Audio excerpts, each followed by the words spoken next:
మిత్రులందరికీ స్వాగతం.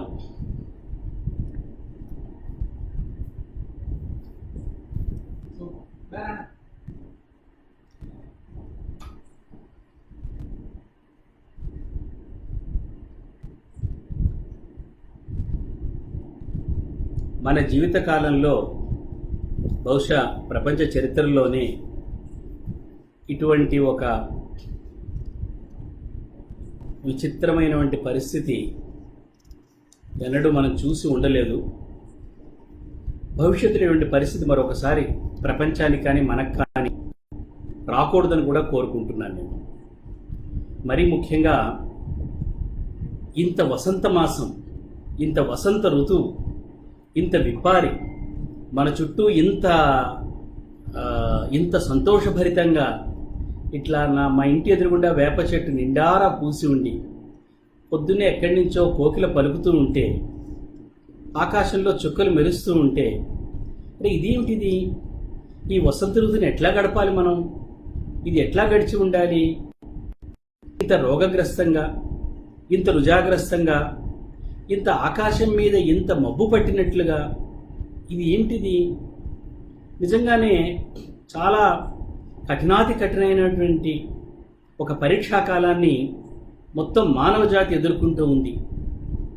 మరీ ముఖ్యంగా ప్రపంచం ఈరోజు ఒక కుగ్రామంగా మారినప్పుడు, పూర్వకాల మనుషుల్లాగా నేను నా ఊళ్ళో ఏమీ కాలేదు, నా ఇంట్లో ఏమీ కాలేదు, నా కుటుంబానికి ఏమీ కాలేదు అని అనుకోలేం కదా. ఈరోజు నా మిత్రులు అమెరికాలో ఉన్నారు, ఆస్ట్రేలియాలో ఉన్నారు, జపాన్లో ఉన్నారు, చైనాలో ఉన్నారు, స్వీడన్లో ఉన్నారు. ఎక్కడ ఉన్నా నా మిత్రుడే. ప్రతి మనిషి నా మిత్రుడే. ఇంట్లో ఉన్నవాడు, హర్మ్యంలో ఉన్నవాడు, వీధిలో చిక్కుబడిపోయినవాడు, ప్రతి ఒక్కడూ నావాడే. వాళ్ళందరి కష్టం నా కష్టమే, వాళ్ళందరి ఆందోళన నా ఆందోళనే. ఆ ఆందోళన భరితమైనటువంటి ఈ కాలంలో ఎట్లా ఒక్కటే ఏమిటంటే, నేను చేయగలిగింది బహుశా ప్రార్థించడం, ప్రకృతిని పెంచడం, భగవంతుడిని ప్రార్థించడం, ప్రాణి కోటిని ప్రార్థించడం. ప్రార్థన ఒక్కటే నా చేతనైంది. ఈ సమయంలో పడాల గారు నన్ను ఈ సాయంకాలం ఇట్లా ఆహ్వానించినప్పుడు, మిత్రులతో ఒకసారి మాట్లాడమని అడిగినప్పుడు, నేను ఒక్క క్షణం ఆలోచించాను.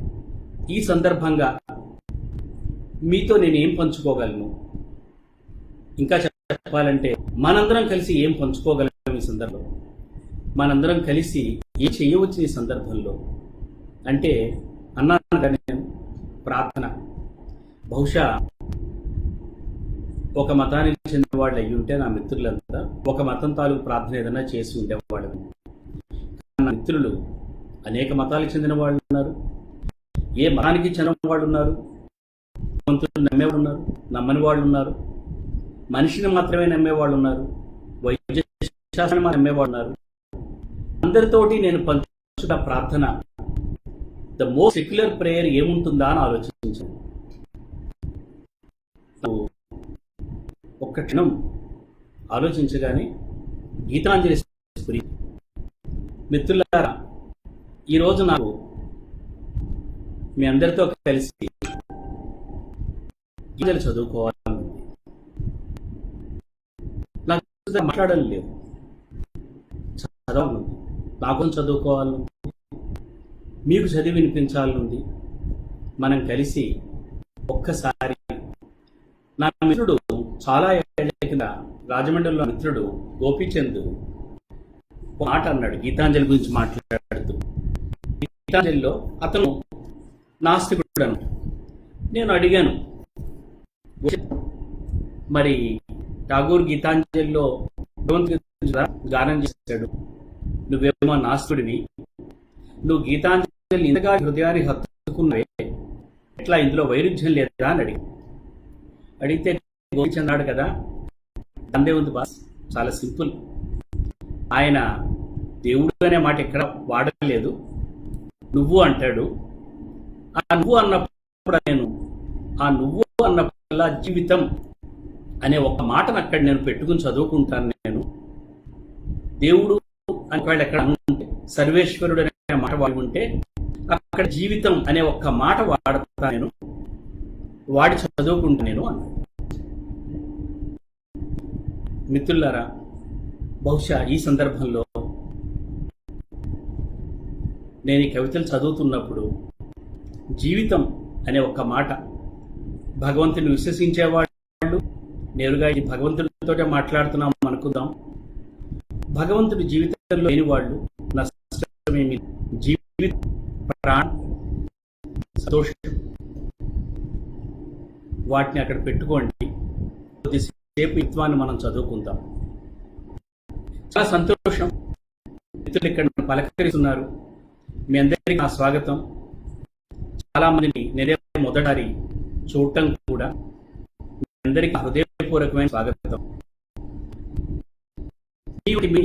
నేను నా జీవితంలో నా అదృష్టంగా చూస్తున్నాను. ఇటువంటి ఇంత మిత్ర బృందం, ఇంత అసంఖ్యాకమైన మిత్ర బృందం నన్ను ఇట్లా పలకరిస్తున్నప్పుడు నా గాగురాలు కవిత గుర్తొస్తుంది. చిన్నప్పుడు, అంటే నేను 19-20 ఆ ఏళ్ల వయసులో యువకుడిగా అప్పుడే జీవితంలో మేల్కొన్నప్పుడు నేను మా అక్క కథలు రాస్తూ కొద్దిగా సాహిత్య ప్రపంచంలో సాధన మొదలుతున్నప్పుడు మా అమ్మ భమిడిపాటి జగన్నాథరావు గారు చాలా మంది రచయితలకు పరిచయం చేశారు, కవులకు పరిచయం చేశారు. అంతవరకు పుస్తకాల మీద పేర్లుగా మాత్రమే తెలిసిన వాళ్ళని స్వయంగా వాళ్ళతో పరిచయం చేశారు, చూపించారు, మాట్లాడారు. అప్పుడు నేను ఆయన గురించి తెలుసుకున్నా ఈ కవిత గుర్తొచ్చేది. ఇప్పుడు బహుశా ఈ కవితని నేను ఇక్కడ నువ్వు అన్నప్పుడు ఫేస్బుక్ అని కూడా పెట్టుకుని చదవాలనిపిస్తోంది. నాకు తెలియని మిత్రులకు నన్ను పరిచయం చేశారు. ఇది ఠాగూర్ సర్వేశ్వరుడు గురించి అన్నాడు, నేను ఫేస్బుక్ గురించి చెప్తున్న మాట. నాకు తెలియని మిత్రులకు నన్ను పరిచయం చేశావు. నావి కాని ఇళ్లలో నాకు స్థానాన్ని ఇచ్చావు, దూరాన్ని దగ్గర చేశావు, పరదేశిని నష్టరుడిగా మార్చావు. నా అలవాటైన నివాసాల్ని విడవాలంటే కష్టంగా ఉంటుంది. కొత్తలో పాత ఇమిడి ఉందని, అక్కడ నువ్వు ఉన్నావని మర్చిపోతాను. జన్మలో, మృత్యువులో, ఈ లోకంలో, ఇతర లోకంలో ఎక్కడెక్కడ నువ్వు నన్ను తిప్పినా అపరిచితమైన దానికి నా హృదయాన్ని ఆనందాలతో ఎప్పుడూ జతపరిచే నా అనంత జీవిత పథచారివి నువ్వే. నా మిత్రుడినే జీవితం అన్నాడు. నేను దిగిన వాడికి పరుడనేవాడు లేడు, మూసిన తలుపే ఉండదు. అనేకత్వపు లీలలో ఏకత్వ స్పర్శనానందాన్నించి ఎన్నడూ తప్పిపోకుండా ఉండాలని నా ప్రార్థనని కటాక్ష. అనేకత్వపు లీలలో ఏకత్వ స్పర్శన సమస్య ఏంటంటే, ఒక విచిత్రమైనటువంటి పరిస్థితిలో మనం ప్రపంచం చేరుకుంది. అది ఏంటంటే, అసలు మనం జీవించుకున్నామని మనకి ఏమిటి కన్ఫర్మేషను? మనిషి మరొక మనిషికి ఇవ్వగల అతి గొప్ప కానుక ఏమిటి? స్పర్శనే. అటువంటి ఒక కాలంలో ఈరోజు మనం చేయగలిగింది ఏమిటంటే, ఒక్కసారి ప్రేమగా, సంతోషంగా మనం పలకరించుకోవడమే ఇప్పుడు మనం మిగిలింది. స్పర్శ అందుబాటులో లేనటువంటి, మనిషిని కలుసుకోలేనటువంటి మన మధ్య ఒక భౌతిక దూరం పాటించడమే నియమంగా మారిన కాలంలో, అది విచిత్రమైనటువంటి పరిస్థితి. దూరం పాటించడమే ఒక నియమంగా మారిన కాలంలో మనం దగ్గర కాగలిగేది మానసికంగా, మనం దగ్గర కాగలిగేది ఇట్లా ఒకళ్ళనొకళ్ళం పలకరించుకోవడం ద్వారా. అందుకని మీ అందరితో మనం సంతోషంగా ఉన్నాం, జీవించి ఉన్నాం, ఒకరికొకరం అనుసంధానించబడి ఉన్నాం. మనందరిలో ఒకే హృదయ స్పందనం నడుస్తోంది అని చెప్పుకోవడం కోసం ఈరోజు కొంత కవిత్వం, ముఖ్యంగా నా జీవితకాలం పాటు నా చిన్నతనం నుంచి నన్ను వెలిగిస్తూ వస్తున్నటువంటి గీతాంజలిని చదవడం ద్వారా, గీతాంజలి ద్వారా ఒక్కసారి జీవితం పట్ల నా మిత్రుడు అన్నాడే, ఇక్కడ నేను సర్వేశ్వరుడు అన్న చోటల్లా కూడా జీవితం అని చెప్పుకుంటానని, అట్లా జీవితాన్నే ప్రార్థిద్దాము అని అనుకుంటూ ఉన్నాను నేను. అటువంటి ప్రార్థనాపూర్వకమైన ఈ కవిత్వాన్ని ఈరోజు మీతో పంచుకుంటున్నాను నేను.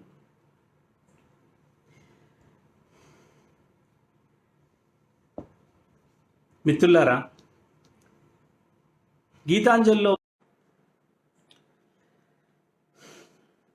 మిత్రులు మన్నించాలి,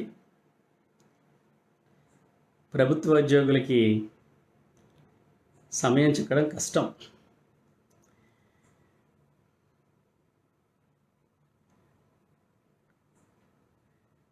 అవును, నాకు తెలుసు హృదయేశ్వర, ఇదంతా నీ ప్రేమే, ఇంకేమీ కాదు. చెట్ల ఆకులపైన చిందులతో కాంతి, ఆకాశం పైన తేలిపోయే సోమరి మబ్బులు, నా నుదుటి మీద తన చల్లని స్పర్శని వదిలిపోయే ఇదంతా నీ ప్రేమ కాక ఇంకేమీ కాదు. ఉదయకాంతి నా కళ్ళని ముంచెత్తింది, ఇదే నా హృదయానికి నీ సందేశం. నీ ముఖాన్ని పైనుంచి వంచావు, నా కళ్ళల్లోకి చూస్తున్నాయి నీ కళ్ళు. నాకు పదే పదే ఏమనిపిస్తోందంటే, చెప్తున్నాం కదా, మా ఇంటి ఎదురుగుండా వేప చెట్టు ఎంత నిండుగా పూసిందంటే, బహుశా నాకు తెలిసి ఆ వేప చెట్టు మీద కవిత రాయకుండా గడిచిన వసంతకాలం ఇదే నాకు నా జీవితంలో. ఆ వేప చెట్టును చూసినప్పుడు ఆ వేప చెట్టుకి తెలుసా, ఈ ప్రపంచం ఒక పెద్ద రోగం తాలూకు, ఒక భయంకరమైన విపత్తు తాలూకు కౌగిల్లో చిక్కుకుని ఉందని. కానీ ఆ వేప చెట్టు పూసింది. ఆ వేప చెట్టు పుయ్యకపోయి ఉంటే నన్ను నిజంగా భయం ఆవహించి ఉండేది. నాకు వార్తాపత్రికలు కానీ, ఈ మరణ వార్తలు కానీ, ఈ ఎవరో అన్నారు ఇప్పుడు ద మోస్ట్ నెగిటివ్ వర్డ్ ఏమిటంటే ప్రస్తుత ప్రపంచంలో పాజిటివ్ అంట. పాజిటివ్ అనేది it has become the most negative word. కానీ నాకు ఆ వేప చెట్టు పొయ్యకపోయి ఉంటే, ఆ వేప చెట్టు నిజంగా అంత నిండుగా పొయ్యకపోయి ఉంటే, పొద్దున్న సాయంకాలం అలా తెరలు తెరలుగా ఆ గాలి నన్ను తాకకపోయి ఉంటే నిజంగా భయపడిపోయి ఉండేవాడిని. నిజంగా నేను బండబారిపోయి ఉండేవాడిని. ఆ వేప చెట్టు పొయ్యటం, నిండుగా పొయ్యటం, అప్పుడప్పుడు పొద్దున్న సాయంకాలం ఆ వేప చెట్టు మించి ఒక చల్లని గాలి, ఒక తీపి గాలి నా మించి అట్లా తాకుతూ ఉండడం. నేను ఉంటున్న ఈ పెంట్ హౌస్ టెర్రస్ మీద మా ఇంటి వాళ్ళ తాలూకు పూల మొక్కలు ఉన్నాయి. సాయంకాలం కాగానే ఆ మల్లె మొగ్గలు నెమ్మదిగా ఆకుపచ్చటి గుబుర్లలోంచి మల్లె మొగ్గలు తలెత్తి వికసిస్తూ ఉంటే, ఆ మల్లె మొగ్గల మించి ఒక చాలా సటిల్ ఫ్రాగ్రెన్స్, ఒక సూక్ష్మ సుగంధం ఇట్లా మా చుట్టూ అల్లుకుంటూ ఉంటే, అబ్బా, నిజంగా నేను ఒక సర్వేశ్వర సన్నిధిలో ఉన్నాను. నేను ఇక్కడ ఒక మనిషి కాదు, ఫినిట్ హ్యూమన్ బీయింగ్ కాదు. ఓకే, నేను ఉండొచ్చు, ఉండకపోవచ్చు, అది కాదు కదా. జీవితం అయితే కొనసాగుతోంది కదా. బైరాగ్ అన్నాడు, ఒక ఒక ఒక బాలంతరాలు పురిటి గదిలో ఆమె పొత్తిళ్లలో ఒక పసిపాప నవ్వినంత కాలం నేను ఉంటాను అన్నాడు బైరాగి. అందుకని నాకు అనిపిస్తోంది అనమాట, ఇంత చుట్టుముట్టినటువంటి ఇంత ఇంత మృత్యు బిగించిన కౌగిలి మధ్య కూడా నాకు అనిపిస్తున్నది ఏమిటంటే, అవును, నాకు తెలుసు హృదయేశ్వర, ఇదంతా నీ ప్రేమే, ఇంకేమీ కాదు. చెట్ల ఆకులపైన చిందులు తొక్కే ఈ బంగారు కాంతి, ఆకాశం పైన తేలిపోయే సోమరి మబ్బులు, నా నుదిటి మీద తన చల్లని స్పర్శని వదిలిపోయే ఇదంతా నీ ప్రేమ కాక ఇంకేమీ కాదు. ఉదయకాంతి నా కళ్ళని ముంచెత్తింది. నిజంగానే ప్రతిరోజు పొద్దున్నే లేవగానే నా ఎదురుగుండా తూర్పు, తెల్లవారగానే ఆ నాకు రోజు అనిపిస్తుంది ఆ సీతారామ శాస్త్రి పాట, ఉషోదయాన్ని ఎవ్వడాపురా, నిశావిలాసం ఎంతసేపురా అన్నాడు ఆయన. ఆ ఉషోదయాన్ని ఎవ్వడాపురా అనిపిస్తుంది. అరే, ఇంకో రోజు తెల్లవారింది. ఆ తూర్పు ఆకాశం మీద ఒక గులాబీ రంగు, ఒక నారింజ రంగు, ఒక సంధ్యకాంత అక్కడ పరుచుకోగానే నాకు చాలా ధైర్యంగా, చాలా సంతోషంగా. మిత్రులారా, నేను చెప్తున్నాను, మీ అందరి హృదయ స్పందనం ఆ సమయంలో నా హృదయంలో ధ్వనిస్తుంది. మనంతా ఉన్నాం కదా. బహుశా మనం కలుసుకోలేకపోవచ్చు, బహుశా మనం కరచాలనాలు చేసుకోలేకపోవచ్చు, బహుశా మనం ప్రేమాలింగనాలు చేసుకోలేకపోవచ్చు. కానీ మన హృదయాలు మునుపెన్నటికన్నా కూడా దగ్గరగా, మరింత గాఢంగా, మరింత ప్రేమగా, మరింత నమ్మకంగా ఒకరికొకరు అనుసంధానంతో ఉన్నాం మనం. అవసరాతీతమైన లేపచ్చిక విశృంఖల విజృంభణలో భూమి నుంచి పొంగిపొరలే ఆనందం. జీవన మృత్యువులని అనుజుల్ని విశాల ప్రపంచమంతా నృత్యం చేయించే ఆనందం. నవ్వుతూ ప్రాణికోటిని ఊపి మేల్కొల్పి తుపానుతో లోనికి పూడ్చుకునే ఆనందం, లోనికి ఊడ్చుకునే ఆనందం. వికసిత బాధా శోణ పద్మం పైన కన్నీళ్లతో కదలక కూర్చునే ఆనందం. ఏమి మాటలు రాశాండి చలంగారివి. అసలు ఠాగూర్ నా గీతాంజలి అంటే చలం గీతాంజలి, ఠాగూర్ తర్వాత ఆ ఇంగ్లీష్ గీతాంజలి, ఠాగూర్ తాలూకు బెంగాలీ గీతాల తర్వాత నా గీతాంజలి అంటే చలం గీతాంజలి. వికసిత బాధా శోణ పద్మం పైన కన్నీళ్లతో కదలక కూర్చునే ఆనందం. ఈ కాలానికి ఎంతకన్నా రిలవెంట్ సెంటెన్స్ ఏముంటుంది, ఇంతకన్నా రిలవెంట్ పదబంధం ఏముంటుంది. కన్నీళ్లతో కదలక కూర్చున్నాం మనం ఇప్పుడు. వికసిత బాధా శోణ పద్మం అంట. అది ఎర్రటి పద్మం అనొచ్చు, రక్త పద్మం అనొచ్చు, అరుణ పద్మం అనొచ్చు. ఆ శోణ పద్మం, ఆ శోణ అన్న మాటలో ఆ షార్ప్నెస్, ఒక కత్తి వాదం లాంటి పదం అది. ఆ శోణ అన్న పదం ఇది వికసిత బాధాశోణ పద్మం. ఎట్లా శోణ పద్మం? మామూలు పద్మం కాదది, బాధాశోణ పద్మమే. కానీ వికసిత బాధాశోణ పద్మం అంటే బాధ వికసిస్తే ఎలా ఉంటుంది, బాధ విప్పారితే ఎలా ఉంటుంది, ఇది ఇలా ఉంటుంది. ప్రపంచమంతా విప్పారితే బాధ ఇలా ఉంటుంది. అమెరికాలో 20,000 మంది చనిపోయారు, ఇండియాలో 500 మంది చనిపోయారు అని అనుకోలేం మనం. అమెరికా నాదే, చైనా నాదే, సింగపూర్ నాదే, ప్రతి ఒక్కడు నా మనిషే, మనవాడే. ఎవరైతే ఏంటి, ప్రపంచం అంతా వికసిత బాధా పద్మం కింద, వికసిత బాధా శోణ పద్మం కింద మారిపోయిన కాలం ఇది. అటువంటి శోణ పద్మం మీదంట కన్నీళ్లతో కదలక కూర్చునే ఆనందం. ఏం మాట్లాడేది, కన్నీళ్లతో కదల కూర్చున్న మిత్రులారా. మనం కదలలేము, కదలకూడదు, కదలవద్దు అంటున్నారు. అట్లాంటి కదలకుండా ఉండవలసిన స్థితిలో వికసిత బాధా శోణ పద్మం పైన కన్నీళ్లతో కదలక కూర్చునే ఆనందం, ఆనందం గురించి మాట్లాడుతున్నాడు. ఈ ఆనందం సుఖం తాలూకు ఆనందం కాదు ఇది. ఈ ఆనందాన్ని మనం ప్లెజర్ అనలేము. ఇది మనం, ఈ ఆనందం ఎటువంటి ఆనందం అంటే, నువ్వు నేను ఒకే బాధా పద్మం మీద కూర్చున్నాం, కదలకు కూర్చున్నాం, కానీ నువ్వు నన్ను చూస్తున్నావు, నేను నిన్ను చూస్తున్నాను. మనిద్దరం ఒకరి కనుపాపల్లో మరొకరం మన అస్తిత్వాన్ని పోల్చుకుంటున్నాం. మన అస్తిత్వంలో ప్రపంచ అస్తిత్వాన్ని మనం అనుభూతి చెందుతున్నాం. మనం జీవించి ఉన్నాం కదా. ఈ ప్రపంచం జీవించి ఉండాలి, మనుషులు జీవించి ఉండాలి, పశుపక్షాదులు జీవించి ఉండాలి. మన తర్వాత మరికొన్ని తరాల వాళ్ళు ఒక 100 ఏళ్ల తర్వాత ఈరోజు మనం స్పానిష్ ఫ్లూ గురించి మాట్లాడుకున్నట్లుగా, ఒక సింపుల్ హిస్టారికల్ ఫ్యాక్ట్ గురించి మాట్లాడుకున్నట్టుగా, 100 ఏళ్ల తర్వాత మనుషులు కరోనా గురించి ఒక చిన్న ఫ్యాక్ట్ గురించి మాట్లాడుకున్నట్టుగా మాట్లాడుకోవాలి. జీవితం మరింత బలంగా, మరింత సంతోషంగా, మరింత ఆనందంగా వికసించాలి. అందుకని ఆయన ఏమంటున్నాడంటే, వికసిత బాధా శోణ పద్మం పైన కన్నీళ్లతో కదలక కూర్చునే ఆనందం. తన సర్వస్వము దుమ్ము పైన వెదజిమ్మి మాట లేక ఊరుకునే ఆనందం. ఏమి మాటలండి. తన సర్వస్వము దుమ్ము పైన వెదజిమ్మి మాట లేక ఊరుకునే ఆనందం. ఇది ఒక మనిషి గురించి రాయలేదు ఆయన. ఒక మనిషి భగవంతుడితో మాట్లాడే మాటలు కావు ఇవి. సమస్త ప్రాణికోటికి ప్రతినిధిగా రాశాడు ఈ మాట. తన సర్వస్వము దుమ్ము పైన వెదజిమ్మి మాట లేక ఊరుకునే ఆనందం. ఈరోజు మీది, నాది, అందరిది ఇట్లాంటి ఆనందం. ఈ ఆనందరేఖలన్నిటినీ నా చివరి పాటలో మిళితం కాని అన్నాడు. ఇటువంటి ఈ కవితలు, ఇంతకంటే మనం చేయగలిగేది ఏముంటుంది? మరొక మాట వెలుగు. చాలా ఒక్కొక్కప్పుడు అంటే నేను మీతో మాట్లాడుతున్నది ఒక చినివెరపదుడిగా మాట్లాడట్లేదు. బహుశా నేను మీతో మాట్లాడుతున్నది మీరే నా ద్వారా మీతో మాట్లాడుతున్నట్టు. ఇప్పుడు ఎవరైతే నన్ను చూస్తున్నారో, నా మాటలు వినడం కోసం నన్ను చూస్తున్నారో, మీరు నా ద్వారా మాట్లాడుతున్నారు. మీ హృదయం నా ద్వారా మాట్లాడుతుంది. మీ హృదయం ఒక పూర్వ కవీంద్రుడి, మహాకవీంద్రుడి హృదయం నుంచి మాటల్ని అరువు తెచ్చుకుని మాట్లాడుతుంది. ఇది మీ మాట, నా మాటలు కావు.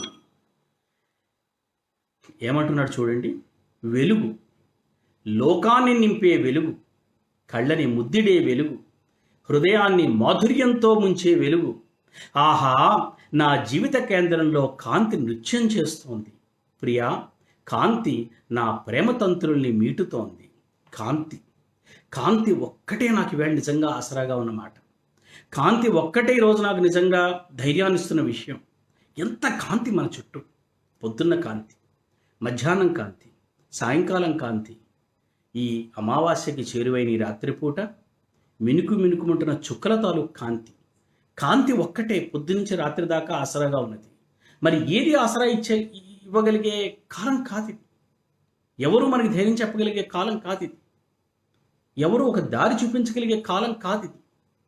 ఇంతకాలం మధ్య నిజంగా ఆసరా ఇస్తున్నది, ధైర్యాన్ని ఇస్తున్నది ఏదన్నా ఉంది అంటే కాంతి ఒక్కటే. ఆహా, నా జీవిత కేంద్రంలో కాంతి నృత్యం చేస్తోంది. ప్రియా, నా కాంతి నా ప్రేమతంత్రుల్ని మీటుతోంది. ఆకాశం తెరుచుకుంది, గాలి రివ్వుమని పరుగు తీస్తోంది, భూమిపైన నవ్వు గెంతులేస్తోంది, తేజో సముద్రం పైన సీతాకోక చిలుకలు రెక్కలు చాచాయి, కాంతి తరంగాలపైన కలవలు మల్లెలు పొంగిపోతున్నాయి. అది తేజో సముద్రం అంట. సముద్రం కాదు ఇక్కడ, తేజో సముద్రం. తేజో సముద్రం మీద ఏవి రెక్కలు చాచాయి? సీతాకోక చిలుకలు రెక్కలు చాచాయి. నేను చూస్తూ ఉంటాను సాయంకాలం పూట ఆ పూల గుబుర్లలో ఒక చిన్న తేనెటీగ తిరుగుతూ ఉంటుంది. చిన్న తేనెటీగ. ఇంత ప్రపంచం విలువెల్లాడుతుంది. ఈ ప్రపంచం తాలూకు దుఃఖం ఆ తేనెటీగకు తెలుసా? తెలియదు. కానీ ఆ తేనెటీగలో ఉన్న ప్రాణం, ఈ ప్రపంచంలో ఉన్న ప్రాణం ఒకటే కదా. ప్రాణం ఎవరిదైనా ఒకటే కదా. బహుశా నేను అనుకుంటాను, ఇంత ప్రపంచం దుఃఖభరితంగా ఉన్నప్పుడు, ప్రపంచం ఇట్లా సంక్షిప్తంగా ఉన్నప్పుడు, ప్రపంచం ఇట్లా నిశ్శబ్దంగాను నిస్తేజంగాను ఉన్నప్పుడు, బహుశా ఆ చిన్న భ్రమరం తాలూకు ఆ కదలికలు, ఆ భ్రమరం తాలూకు ఆ ధ్యానంలో, ఆ తేనె పీల్చుకోవడం తప్ప మరేదీ పట్టనటువంటి ఆ భ్రమం తాలూకు సాధనలో బహుశా మనందరం జీవిస్తున్నామేమో. మనందరి తరపున ఆ భ్రమరం ఈ జీవితయాత్రను కొనసాగించే బాధ్యత తీసుకుందేమో. మరేమీ పట్టనట్లుగా, మరేమీ అక్కర్లేదన్నట్లుగా, మరేది భయపెట్టదన్నట్లుగా ఆ భ్రమరం మనందరి తరపున జీవితాన్ని ముందుకు తీసుకువెళ్తోందేమో. ఆ చిన్ని తేనెటీగను చూస్తూ ఉంటే ఆ పూల గుబుర్లలో నాకు అనిపిస్తుంది, ఆహా, నిజంగానే ఆయన అన్నట్లుగా కాంతి నా ప్రేమతంత్రుల్ని మీటుతోంది. ప్రియా, ప్రతి మేఘం పైన కాంతి బంగారు ఛాయతో రత్నాలను విరివిగా వెదజిమ్ముతోంది. ప్రియా, ఆకు నుంచి ఆకుకి ఆహ్లాదం విస్తరిస్తోంది. అంతులేని హర్షం అంతటా ఆవరిస్తోంది. ఆకాశ గంగ తన తీరాల్ని ముంచెత్తింది. ఆనందార్ణవం అంతటా అలముకుంది. ఆకాశగంగ అంటే మామూలుగా మనం ఆకాశంలో ఉండే ఒక గంగ అనే ఒక కవి సమయం గురించి అనుకుంటాం. కానీ మొదటిసారి నాకు ఈ పోయంలో ఆకాశగంగ అనగానే ఆకాశమే ఒక గంగగా మారినటువంటిది.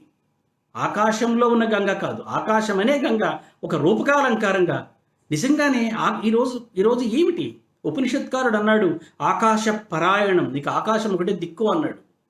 నాకు ఆకాశం ఒకటే దిక్కుగా కనబడుతోంది. నేల దిక్కు కాదు, గాలి దిక్కు కాదు, దిక్కులు కూడా దిక్కు కాదు. ఈరోజు ఒకే ఒక్క దిక్కు ఏమిటంటే ఆకాశం ఒకటే దిక్కు. ఆకాశ గంగ తన తీరాల్ని ముంచెత్తింది. నేను నిస్తబ్దంగా చూస్తున్నాను, ఆకాశాన్ని చూస్తాను, నేను ఆ చెట్లను చూస్తాను, నేను ఆ నిండుగా విరిసి ఇప్పుడు నెమ్మదిగా పువ్వు అంతరించి చిన్ని వేప పిందెలు అక్కడ తొడుగుతూ ఉన్నాయి. ఆ వేప పిందెలను చూస్తాను నేను. ఇదే కదా బహుశా జీవితాన్ని కొనసాగిస్తున్నాయి కదా. మనం కొనసాగిస్తున్నాం with a disturbed mind, with a complaining heart. అవి కొనసాగిస్తున్నాయి without a complaint, without any agitation. వాటిని చూస్తున్నప్పుడు బహుశా మనం పొందవలసిన ఒక సంతోషం, మనం పొందవలసిన ఒక ధైర్యం, మనం పొందవలసిన ఒక నమ్మకం అవి మనకి ఇస్తున్నాయి అని అనిపిస్తూ ఉంటుంది. ఇంకా అంటున్నాడు కవి, ఇందువల్ల ఇందువల్ల నీ ఆనందం నాలో అనంతంగా నిండిపోయి ఉంటుంది. గీతాంజలి పెద్ద నెరేటివ్ అండి అది. అదొక కథ, ఒక నవల, ఒక ఇతిహాసం. ఎందువల్ల చిన్నప్పుడు ఒక పాట విన్నాను నేను. అయినదేమో అయినది, ఇక గానమేదే ప్రేయసి. ఏమైంది? అయిందేదో అయిందంటే ఏమిటి అయింది మిత్రులారా? అయినదేమో అయినది, మనం గానం మొదలు పెట్టుకుందాం. అయినదేదో అవుతున్నది, కానివ్వండి, మనం గానం మొదలు పెట్టుకుందాం. ఏమిటి కవి? ఇందువల్ల, దేనివల్ల? ఏదో జరిగింది ఇంతదాకా. కానీ ఆయన ఏమంటున్నాడంటే, ఇందువల్ల ఏం జరుగుండొచ్చు? ఇందువల్ల నాకు ఈ ప్రపంచం మీద నమ్మకం పోయిందండి. ఇందువల్ల నాకు జీవితం మీద విరక్తి కలిగిందండి. ఇందువల్ల నాకు మనిషి పట్ల నమ్మకం పోయిందండి. ఇందువల్ల నాకు దేవుణ్ణి నమ్మడం మానేశానండి. ఇందువల్ల నేను వైద్యులు నమ్మడం మానేశానండి. ఇందువల్ల నేను వార్తాపత్రికలు నమ్మడం మానేశానండి. కానీ కవి ఏమంటున్నాడంటే, ఇందువల్ల నీ ఆనందం నాలో అనంతంగా నిండిపోయి ఉంటుంది. నిజంగానే నీ ఆనందం, నేను చెప్పాను కదా, నా మిత్రుడు దేవుడు అని అనుకోవద్దు, జీవితం అనుకోమన్నాడు కదా. ఓ జీవితమా, ఇందువల్ల నీ ఆనందం నాలో అనంతంగా నిండిపోయి ఉంటుంది. ఎలా అనంతంగా నిండిపోయి ఉంటుంది? మీ అందరి ద్వారా, మనందరి ద్వారా. నా ద్వారా మీలో నిండిపోయి ఉంది, మీ ద్వారా నాలో నిండిపోయి ఉంది. ఒకరి ద్వారా ఒకరిలో ఆనందం నిండిపోతూ ఉంది. మీరు లేకపోతే నాకు ఆనందం లేదు, నేను లేకపోతే మీకు ఆనందం లేదు.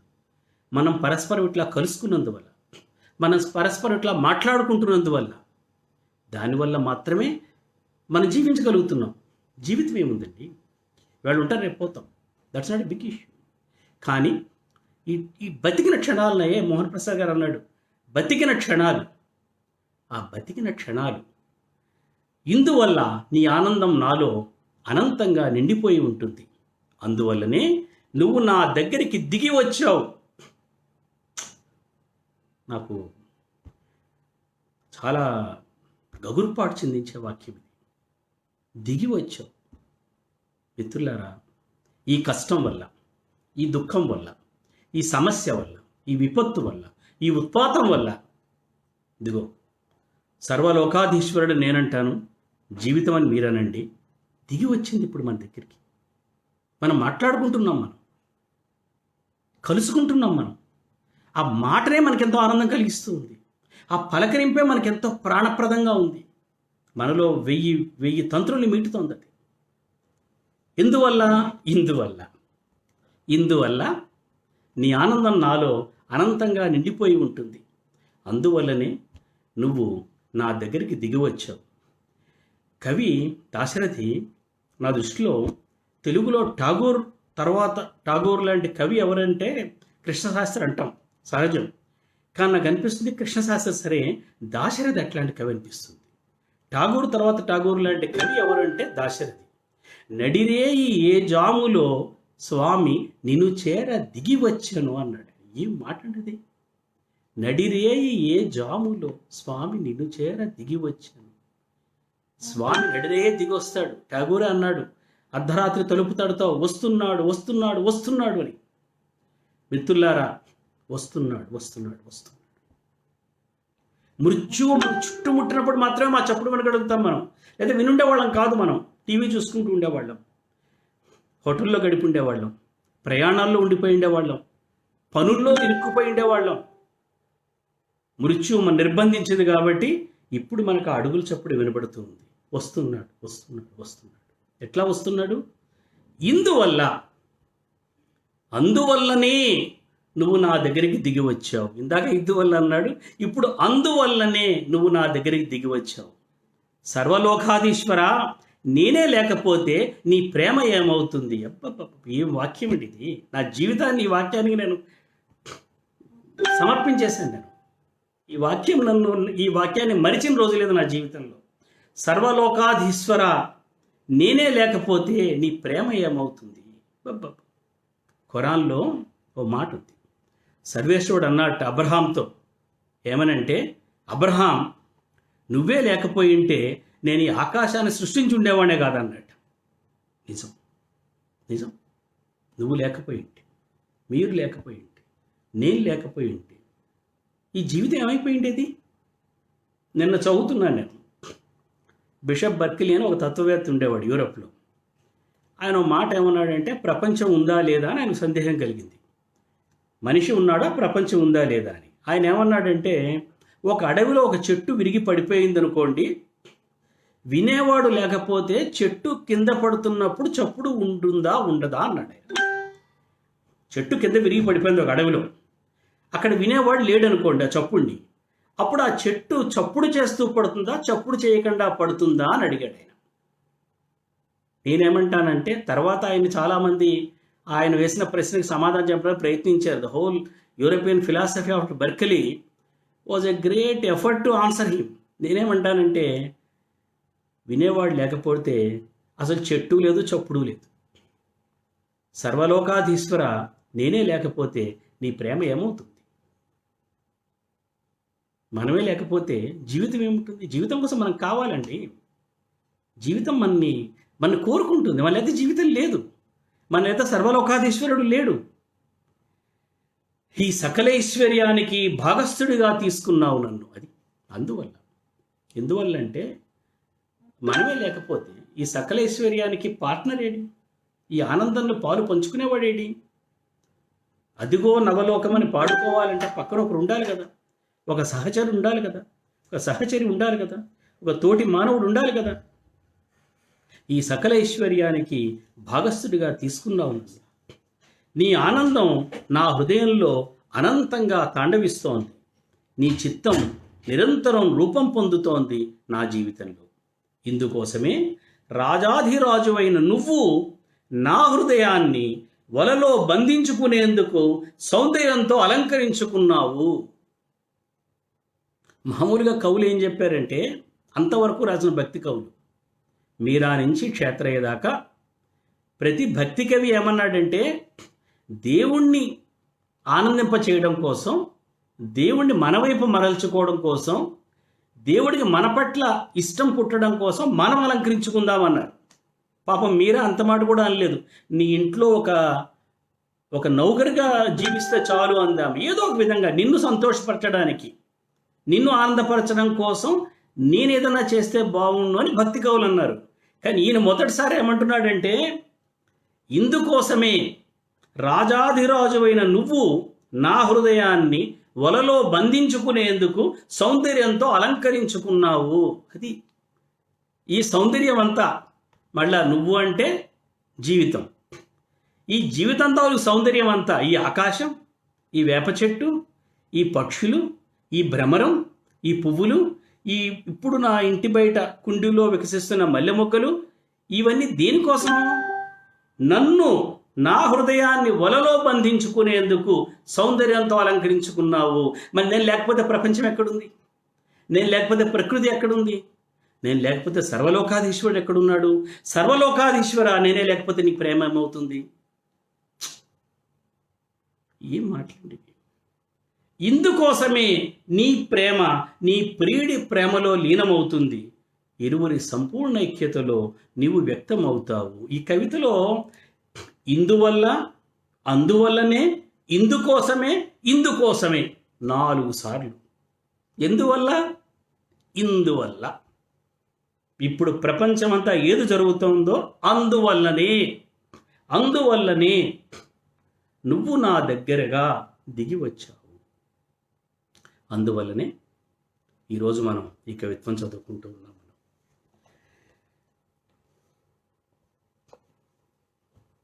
మిత్రులారా, నేనేదో మాటలతో గారడి చేస్తున్నాను అనుకోకండి.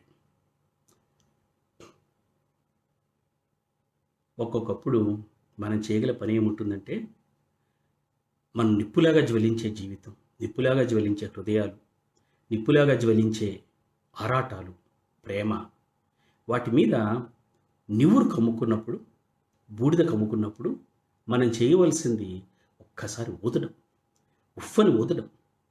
ఊదుకోకపోతే ఏమవుతుందంటే, ఆ నివురు కొద్దిసేపటిగా నిప్పుని హతం చేస్తుంది. మనం ఊదుకోవాలి. అట్లా ఊదుకునే పని చేస్తున్నాను. మీతో మాట్లాడుతున్నానన్న వంకన నా మీద ఆవరిస్తున్న నివులు నన్ను నేను ఊదుకుంటున్నాను. అలా ఊదుకోవడానికి నాకు ఈ కవి తన ఊపిరిని అరువిస్తున్నాడు. నాకు ఈ కవి తన ప్రాణాన్ని నాకు అరువిస్తున్నాడు. ఆయన ఏమంటున్నాడు చూడండి, నీ హృదయాన్ని ఆవరించింది అలసట. ఎస్, మా మాస్టర్ ఓ మాట చెప్పారు, లోకస్య పాపాని వినాశయంతం. సుందరకాండలో వాల్మీకి చంద్రుడు ఆకాశంలో ఎలా వచ్చాడంటేట, లోకస్య పాపాని వినాశయంతం, లోకంలో ఉన్న పాపాన్నంతటిని కూడా నశింపచేయటాని కోసమా అన్నట్లుగా చంద్రుడు వస్తున్నాడు అని చెప్తూ ఆయన నాతో ఏమన్నారంటే, పాపం అంటే ఏమిటయ్యా అన్నాడు ఆయన. పాపం అంటే ఏమిటి? పాపం అంటే అలసట అన్నాడు ఆయన. ఏం మాట అండి! పాపం అంటే అలసట. పాపం అంటే సంస్కృతంలో ఉన్న పదం అఘం. అఘం అంటే అలసట. నన్నయ్య కూడా అందుకనే మహాభారతం మొదలు పెడుతూ కవిత్వం తాలూకు లక్ష్యం ఏమిటంటే ఎయ్యది అఘ నిబర్హణము అన్నాడు. ఎయ్యది అఘ నిబర్హణం బౌ, అఘాన్ని నిబర్హణం చేయటం. అఘము అంటే అలసట అన్నాడు ఆయన. అలసట అంటే ఏంటి? ఒక ఫెటిక్, ఒక ఎగ్జాస్ట్ ఫీలింగ్, ఒక ఎక్స్టింగ్విష్డ్ ఫీలింగ్. ఆ అలసటని పోగొట్టేది ఇది. ఇప్పుడు మనందరం ఒక అలసట ఆవరించింది. మనం ఏం చేస్తున్నాం? ఇంట్లో కూర్చున్నాం, అంతే కదా. కానీ ఎంత అలసిపోతున్నాం మనం. మొన్న ఎక్కడో మన మిత్రుడు నందకిషోర్ మాట రాశాడు, ఫేస్బుక్ పోస్ట్ పెడుతూ తన సోదరితో మాట చెప్తూ, ఈ పిచ్చి సెలవులు అయిపోయి మంచి సెలవులు వచ్చాక మనం కలుద్దాము అని. మనం ఒక పిచ్చి జీవితంలో ఉన్నాం, మనం ఒక పిచ్చి తిరిగదనంలో ఉన్నాం, మనం ఒక పిచ్చి కాలక్షేపంలో ఉన్నాం. మనం ఎందుకు ఆ పిచ్చి? అది అలసటతో కూడుకుంది. వీఆర్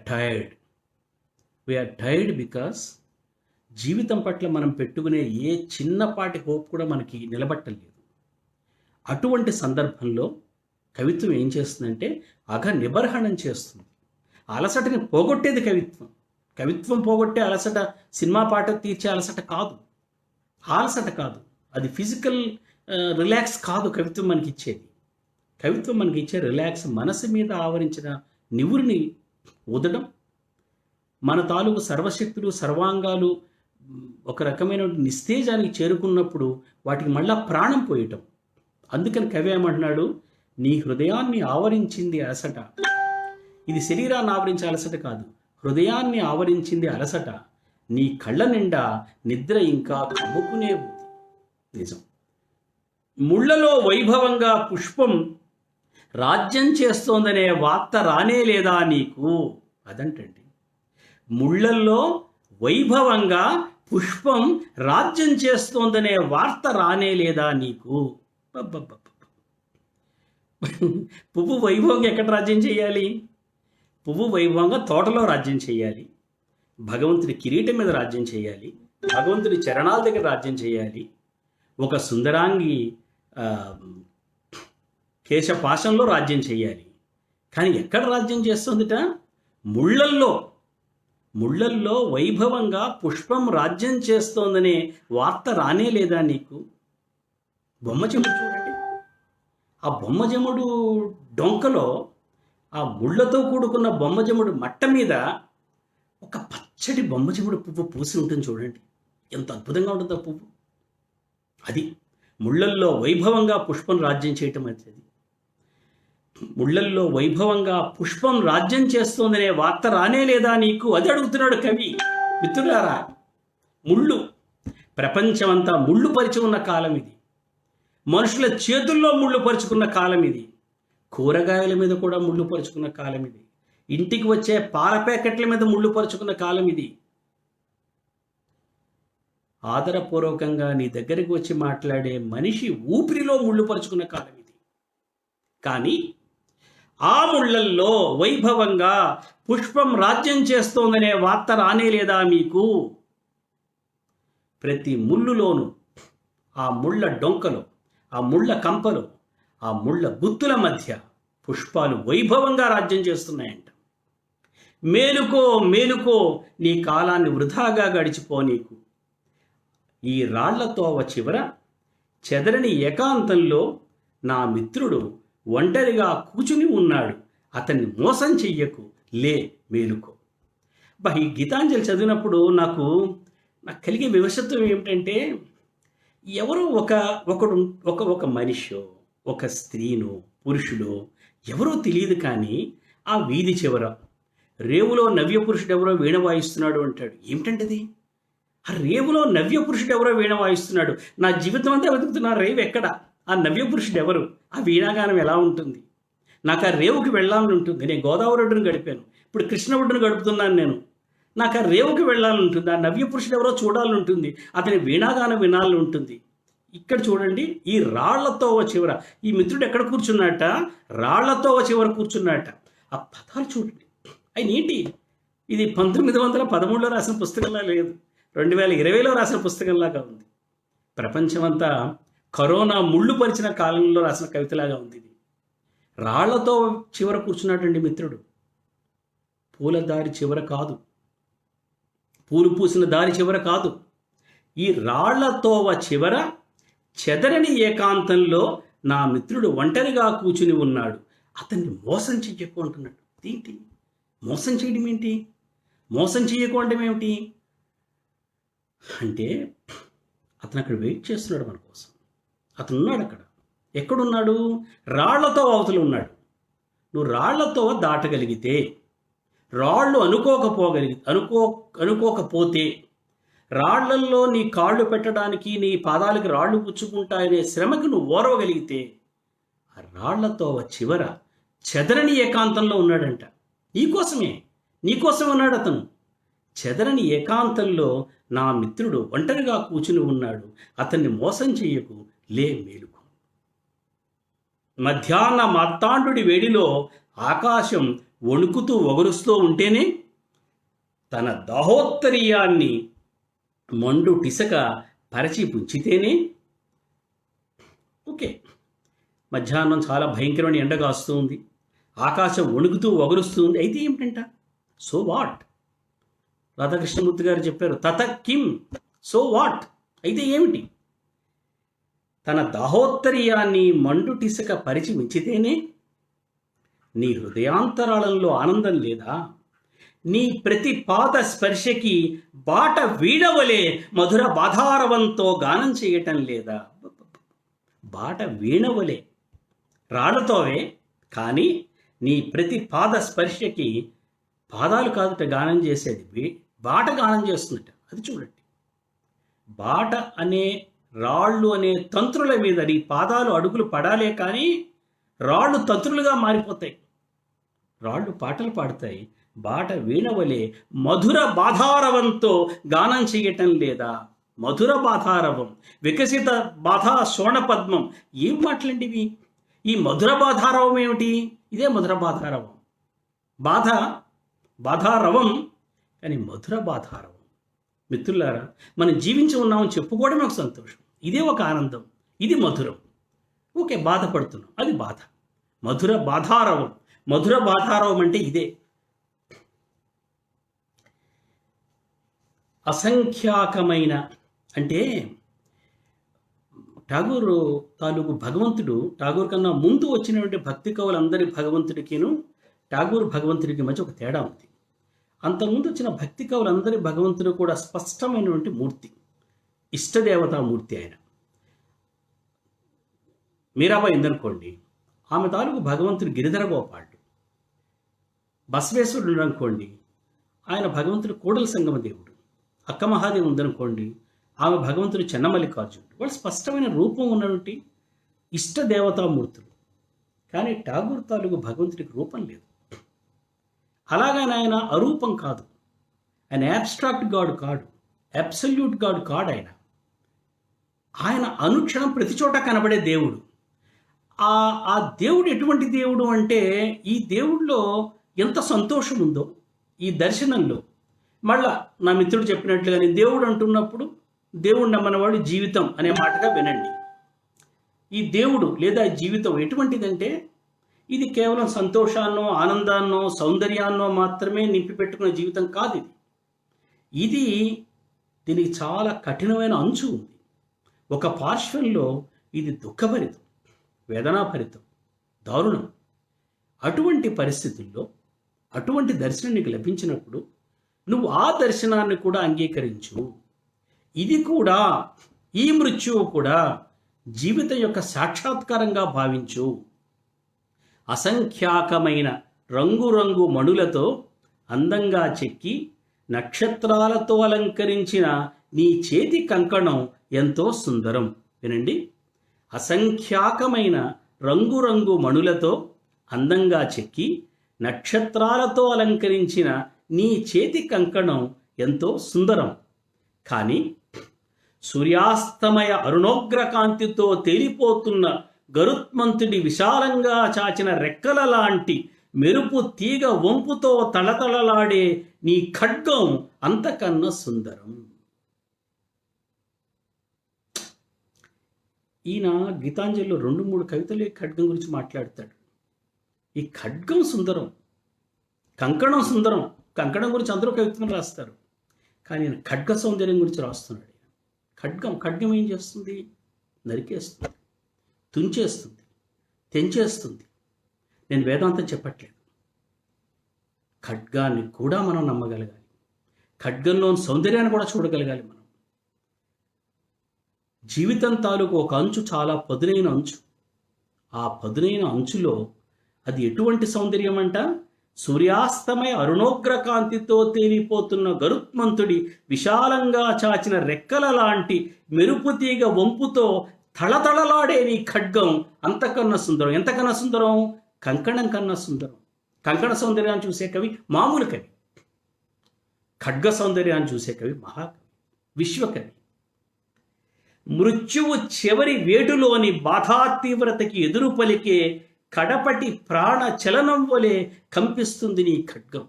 ఇదండి కవిత్వం అంటే. దర్శనం ఇది. ఊరికే మాటలు చెప్పడం కాదు. కవిత అంటే ఊరికే మాట చెప్పడం కాదు. కత్తి గంటు మీద నెత్తుటి పొట్టులాగా ఉంది అన్నాడు శ్రీశ్రీ. ఆ గదిలో ఉన్న దీపం ఎలా ఉందంటే, అతను ఆ గదిలో ఎవరూ లేరు, సాయంకాలం 6:30 కవిత మొదలు పెడతాడు. ఆ గదిలో దీపం ఎలా ఉందిట? కత్తి కంటు మీద నెత్తుటి పొట్టులాగా ఉంది అన్నాడు దీపాన్ని కవి. ఈయన ఏమంటున్నాడు? మృత్యువు చివరి వేటులోని బాధా తీవ్రతకి ఎదురు పలికే కడపటి ప్రాణ చలనం వలె కంపిస్తుంది నీ ఖడ్గం. ఈ కవిత మహాకవిత్వం, గొప్ప కవిత్వంలోని విశేషం ఏంటంటే, ప్రతి కాలం, ప్రతి అనుభవం కూడా ఆ కవిత్వాన్ని కొత్తగా మనకి అవగతం చేయిస్తూ ఉంటుంది, కొత్త అర్థాన్ని తీసుకొస్తుంది. ఇప్పుడు జీవితం విసిరిన ఖడ్గం, జీవితమే కదా. వైరస్ అంటే అది కూడా ప్రాణే కదండి, అది కూడా జీవితమే కదండి, అది ఒక జీవితమే కదా, ప్రాణస్వరూపమే కదా. ఆ జీవితం మరొక జీవితం మీద ఖడ్గం విసిరింది. ఆ ఖడ్గం విసిరినప్పుడు మానవ జీవితం ఆ బాధా తీవ్రతకి ఎదురుపడికే కడపటి ప్రాణ చలనం ఉందే, ఆ కడపటి ప్రాణ చలనం వలె కంపిస్తుంది నీ ఖడ్గం. ఈరోజు ఆ ఖడ్గం తాలూ కంపన మనం చూస్తున్నాం. మనం భీషణ తేజస్సుతో భౌతిక వాసనల్ని మండించే నిర్మలమైన జీవజ్వాల వలె ప్రకాశిస్తుంది నీ ఖడ్గం. నక్షత్ర మణులతో పొదిగిన నీ కంకణం సుందరం. ఓకే, మనం ఎప్పుడు చూసే దృశ్యమే. నక్షత్ర మణులతో పొదిగిన నీ కంకణం సుందరం. కానీ ప్రళయేశ్వర, గీతాంజలిలో ప్రాణేశ్వరుడు చాలా చోట్ల కనబడ్డాడు మనకి. అన్ని ప్రేమ కవిత్వాలను, భక్తి కవిత్వాలను ప్రాణేశ్వరుడు చాలా చోట్ల కనబడతాడు. కానీ ఈయన ప్రళయేశ్వరుడు అంట. మిత్రులారా, ప్రళయేశ్వర దర్శనంలో ఉన్నాం మనం. కానీ ప్రణయేశ్వర కాదు, ప్రళయేశ్వర తలపుకి దృష్టికి భీకరమై నిరుపమానమైన సౌందర్యంతో వెలుగుతుంది నీ ఖడ్గం. ఇది తలపుకి దృష్టికి కూడా భీకరం అంట. దృష్టికి భీకరం అర్థం చేసుకోవచ్చు, తలపుకి కూడా భీకరం. ఇప్పుడు తలపుకే భీకరంగా ఉంది ఈ ఖడ్గం, మనకి ఊహకే అంతుపట్టడం లేదు.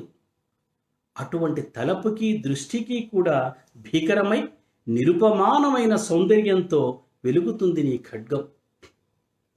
ఖడ్గం అంటే ఆయన గీతాంజలిలో ఈ ఖడ్గం తాలూకు ఇటువంటి దృశ్యాన్ని భగవంతుడిని చూడటం నేను ఏ కవిత్వంలో చూడలేదు. నేను భగవంతుడిని ఖడ్గంలో చూసినటువంటి, కత్తికి పెళ్లి చేసేవారే పూర్వకాలంలో, కత్తికి బాసికం కట్టిన కథలు ఉన్నాయి, కానీ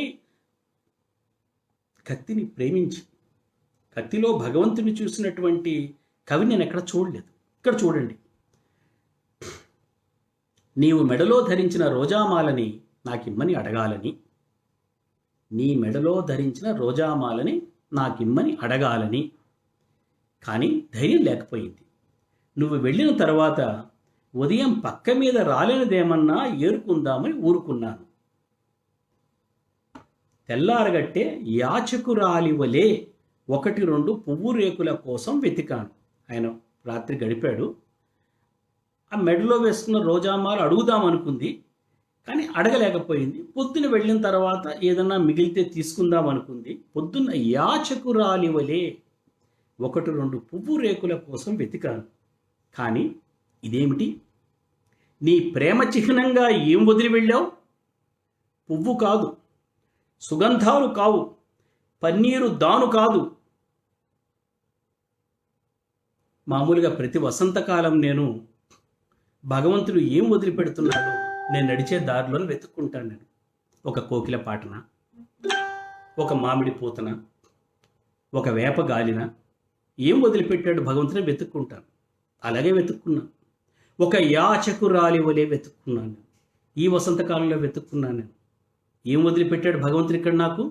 మళ్ళా మిత్రులారా, జీవితం. భగవంతుడు నమ్మని వాళ్ళు ఏం వదిలిపెట్టిన జీవితం ఇక్కడ నాకు?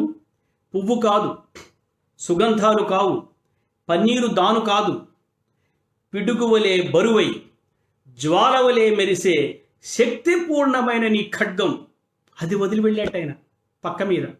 పువ్వు కాదు, పన్నీరు దాను కాదు, సుగంధాలు కావు, కత్తి వదిలిపెట్టి వెళ్ళాట పక్క మీద ఆయన. పక్క మీద కత్తి, పక్కలో బల్లెం అంటారే, పక్క మీద కత్తి వదిలిపెట్టి వెళ్ళాట ఆయన. ప్రభాతపు టెండ కిటికీలోంచి వచ్చి నీ పర్యంకం పైన పరుచుకుంది. ఉదయ విహంగం కిచకిచమంటూ తరుణీ ఏం దొరికింది నీకు అని అడుగుతోంది. పొద్దున్నే మా ఇంటి ముందు ఒక పిట్ట వస్తుంది. అది ట్రాన్స్ట్రోమర్ రాస్తాడు, స్వీడిష్ మహాకవి ట్రాన్స్ట్రోమర్ ఒక పిట్ట గురించి రాస్తూ, ఆ పిట్ట ఎలా అరుస్తోందంటే బోరు పంపు కొట్టినట్టుగా అరుస్తోంది అంటాడు ఆయన. ఈ పిట్ట కూడా అలాగే ఆ ఎలక్ట్రిక్ పోల్ మీద నిలబడి బోరు పంపులాగా తల పైకి కిందకి ఆడిస్తూ కూస్తూ ఉంటుంది పొద్దునే దాని కూజితంతో. అది ఈ వసంతకాలం అంతా నన్ను తరుణి ఏం దొరికింది నీకు అని అడుగుతోంది నన్ను. ఏం దొరికింది నాకు? కాదు, పువ్వు కాదు, సుగంధాలు కావు, పన్నీరు దాను కాదు, ఇది భయంకరమైన ఖడ్గం. ఇదేం కానుక నాకు అని ఆశ్చర్యంతో యోచిస్తూ కూర్చున్నాను. ఇదేం కానుక మనకి? ఇదేమిటిది మనకి? ఈ ఖడ్గాన్ని దాచాలంటే స్థలం కనబడదు. పోనీ ధరిద్దామంటే సిగ్గు అబలని కనుక.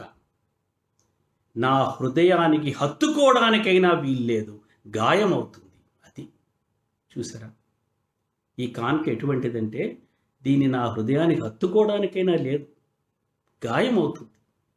అయినా అది ఏమంటున్నాడంటే కవి, అయినా ఈ నీ వరాన్ని, బాధాభార గౌరవాన్ని నా హృదయంలో భరిస్తాను. మిత్రులారా, మనం చేయవలసిందే ఈ వరాన్ని, ఈ నీ వరాన్ని. ఇది వరమే. ఎందుకు వరమో తెలుసా? ప్రపంచం మొదటిసారి సైన్స్ గురించి ఆలోచిస్తుంది, డాక్టర్ల గురించి ఆలోచిస్తుంది, మెడికల్ ఫెసిలిటీస్ గురించి ఆలోచిస్తుంది. కుల మత ప్రాంత భేదాలకు అతీతంగా ప్రపంచాన్ని చుట్టుముట్టిన మొదటి విపత్తు ఇది మన జీవితకాలంలో. ఇంతవరకు విపత్తు సంభవిస్తే ఒక దేశానికి, ఒక ఖండానికి, ఒక కులానికి, ఒక మతానికి లేదు.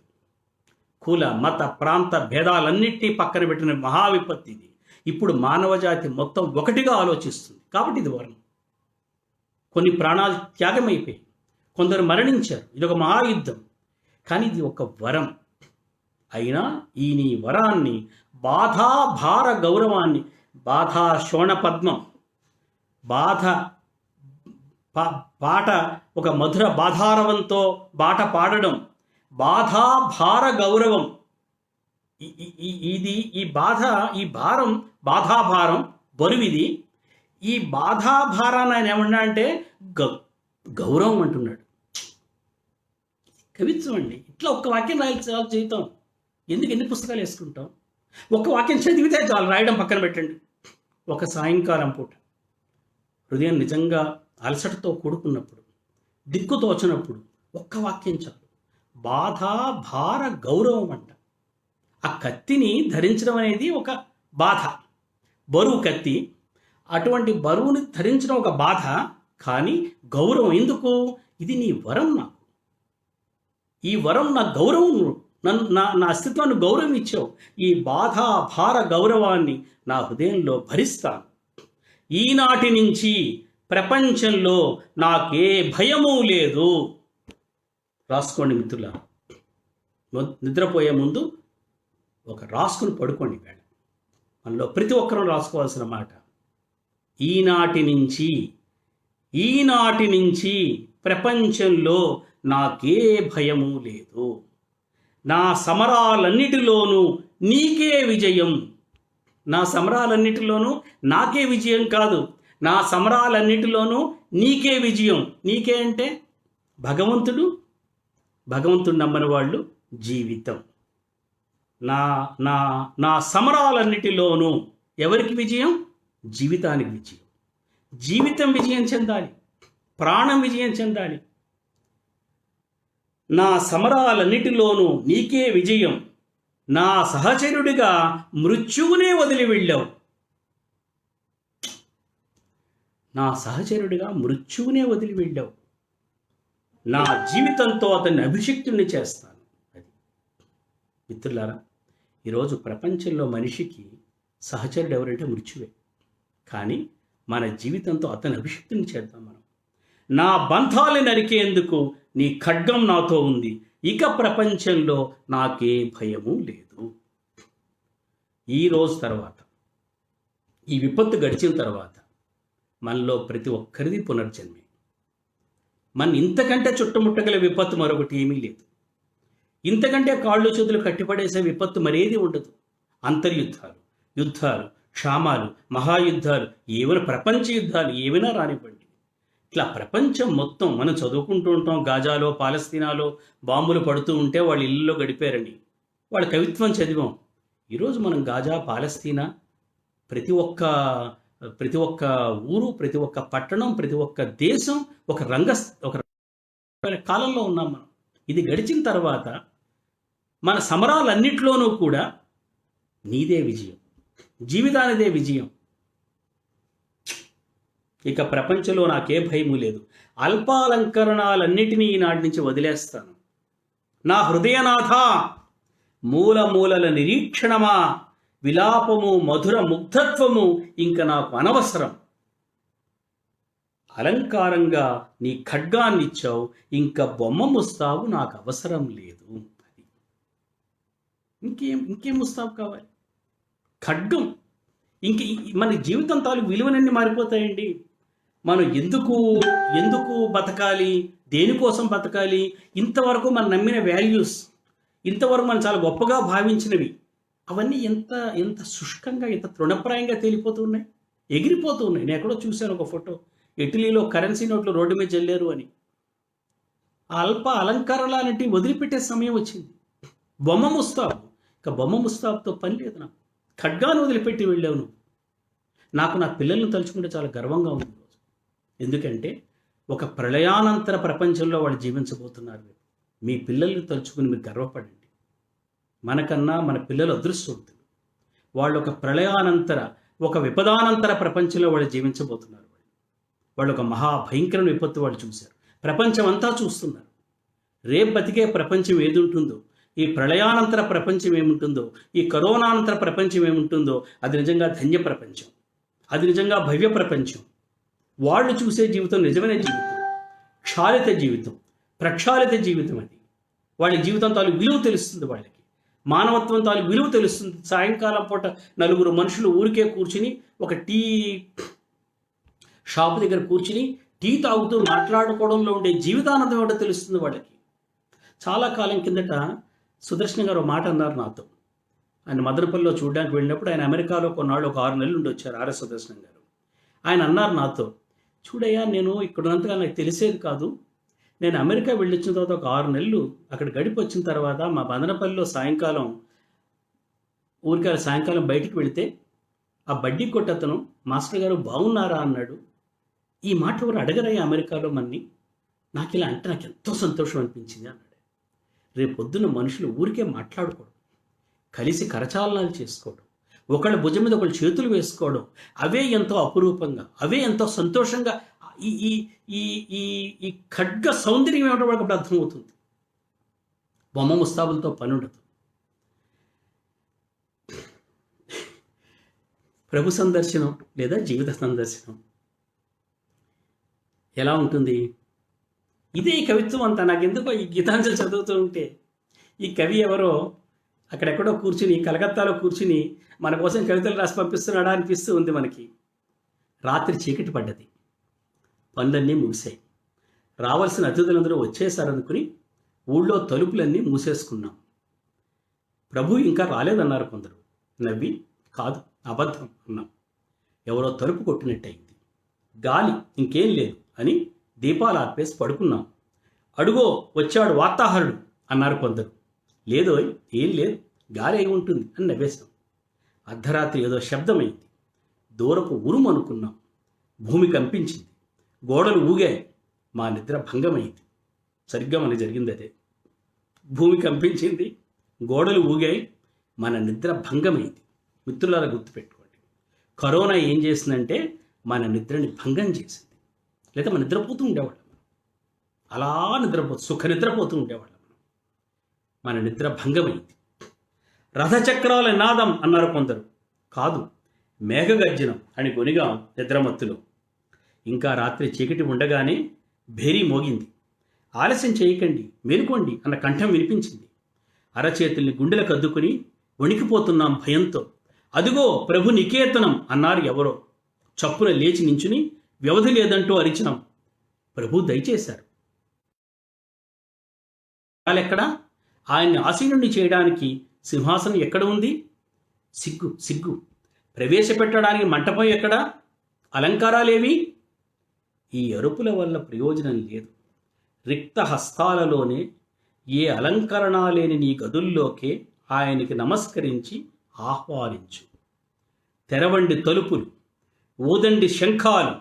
మన చీకటి కూపపు టింటికి రాత్రి లోతుల్లో దయచేశారు ప్రభు. ఆకాశంలో ఉరుములు గర్జిస్తున్నాయి, మెరుపులతో చీకట్లు కంపిస్తున్నాయి. నీ చింకి చాప తునకని తీసుకొచ్చి ముంగిట్లో పరు. భయంకరమైన రాత్రి అకస్మాత్తుగా తుఫాన్లో దిగివచ్చారు ప్రభు. చూడండి, మీ ఇంటి తలుపు తడుతున్నాడు. బహుశా మీరు ఆ రాత్రి ఆ వేళలోనే మీరు ఆయన్ని స్వాగతించవలసి ఉంటుంది. మనం ఆయన్ని స్వాగతించవలసి ఉంటుంది. గీతాంజలిలో చాలామంది, నా మిత్రుడు అన్నాడు కదా, జీవితం గురించి మాట్లాడాడు ఆయన. నేను జీవితం గురించి చూస్తానన్నాడు కదా.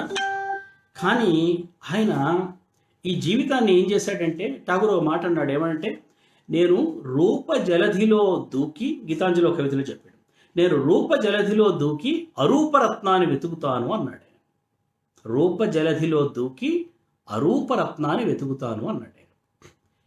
గీతాంజలి మొత్తం, గీతాంజలి అంతా కూడా మొదటి నుంచి చివరి దాకా కూడా మృత్యు సముద్రంలో దూకి జీవితం అనే ముత్యపు చెప్పని పైకి తీసే ప్రయత్నం అది. మృత్యు జీవిత గీతాంజలి మొత్తం పరుచుకుంది. ఆశ్చర్యం అనిపిస్తుంది. ఇక చివరి కవితలకు వచ్చేవాడు మృత్యువే ఉంటుంది గీతాంజలిలో. కానీ మృత్యు ఎదుట ఆయన ఎంతో మానవ మర్యాదతో, ఎంతో గౌరవంగా, ఎంతో హుందాగా నిలబడ్డం అనేది గీతాంజలిలో మనకు కనబడుతుంది. ద కరేజ్ టు బీ అంది పాల్టిలిచ్. నువ్వుగా నిలబడగలిగే ధైర్యం, ద కరేజ్ టు బీ, ఉండగలగడం, నిలబడగలగడం. ఆ కవితలు చూద్దాం. ఆశ లేని ఆశతో వెళ్ళి నా గది నలుమూలలా ఆమె ఉందేమోనని వెతుకుతాను. ఎవరామె? జీవితం అనుకోండి, నా మిత్రుడు చెప్పినట్లు. ఆశ లేని ఆశతో వెళ్ళి, ఆశ లేని ఆశ అంట. నా గది నలుమూలలా ఆమె ఉందేమోనని వెతుకుతాను, కానీ ఆమె కానరాదు. నా ఇల్లు చిన్నది, ఒకసారి దాంట్లోంచి పోయింది, ఎన్నటికీ తిరిగి దొరకదు.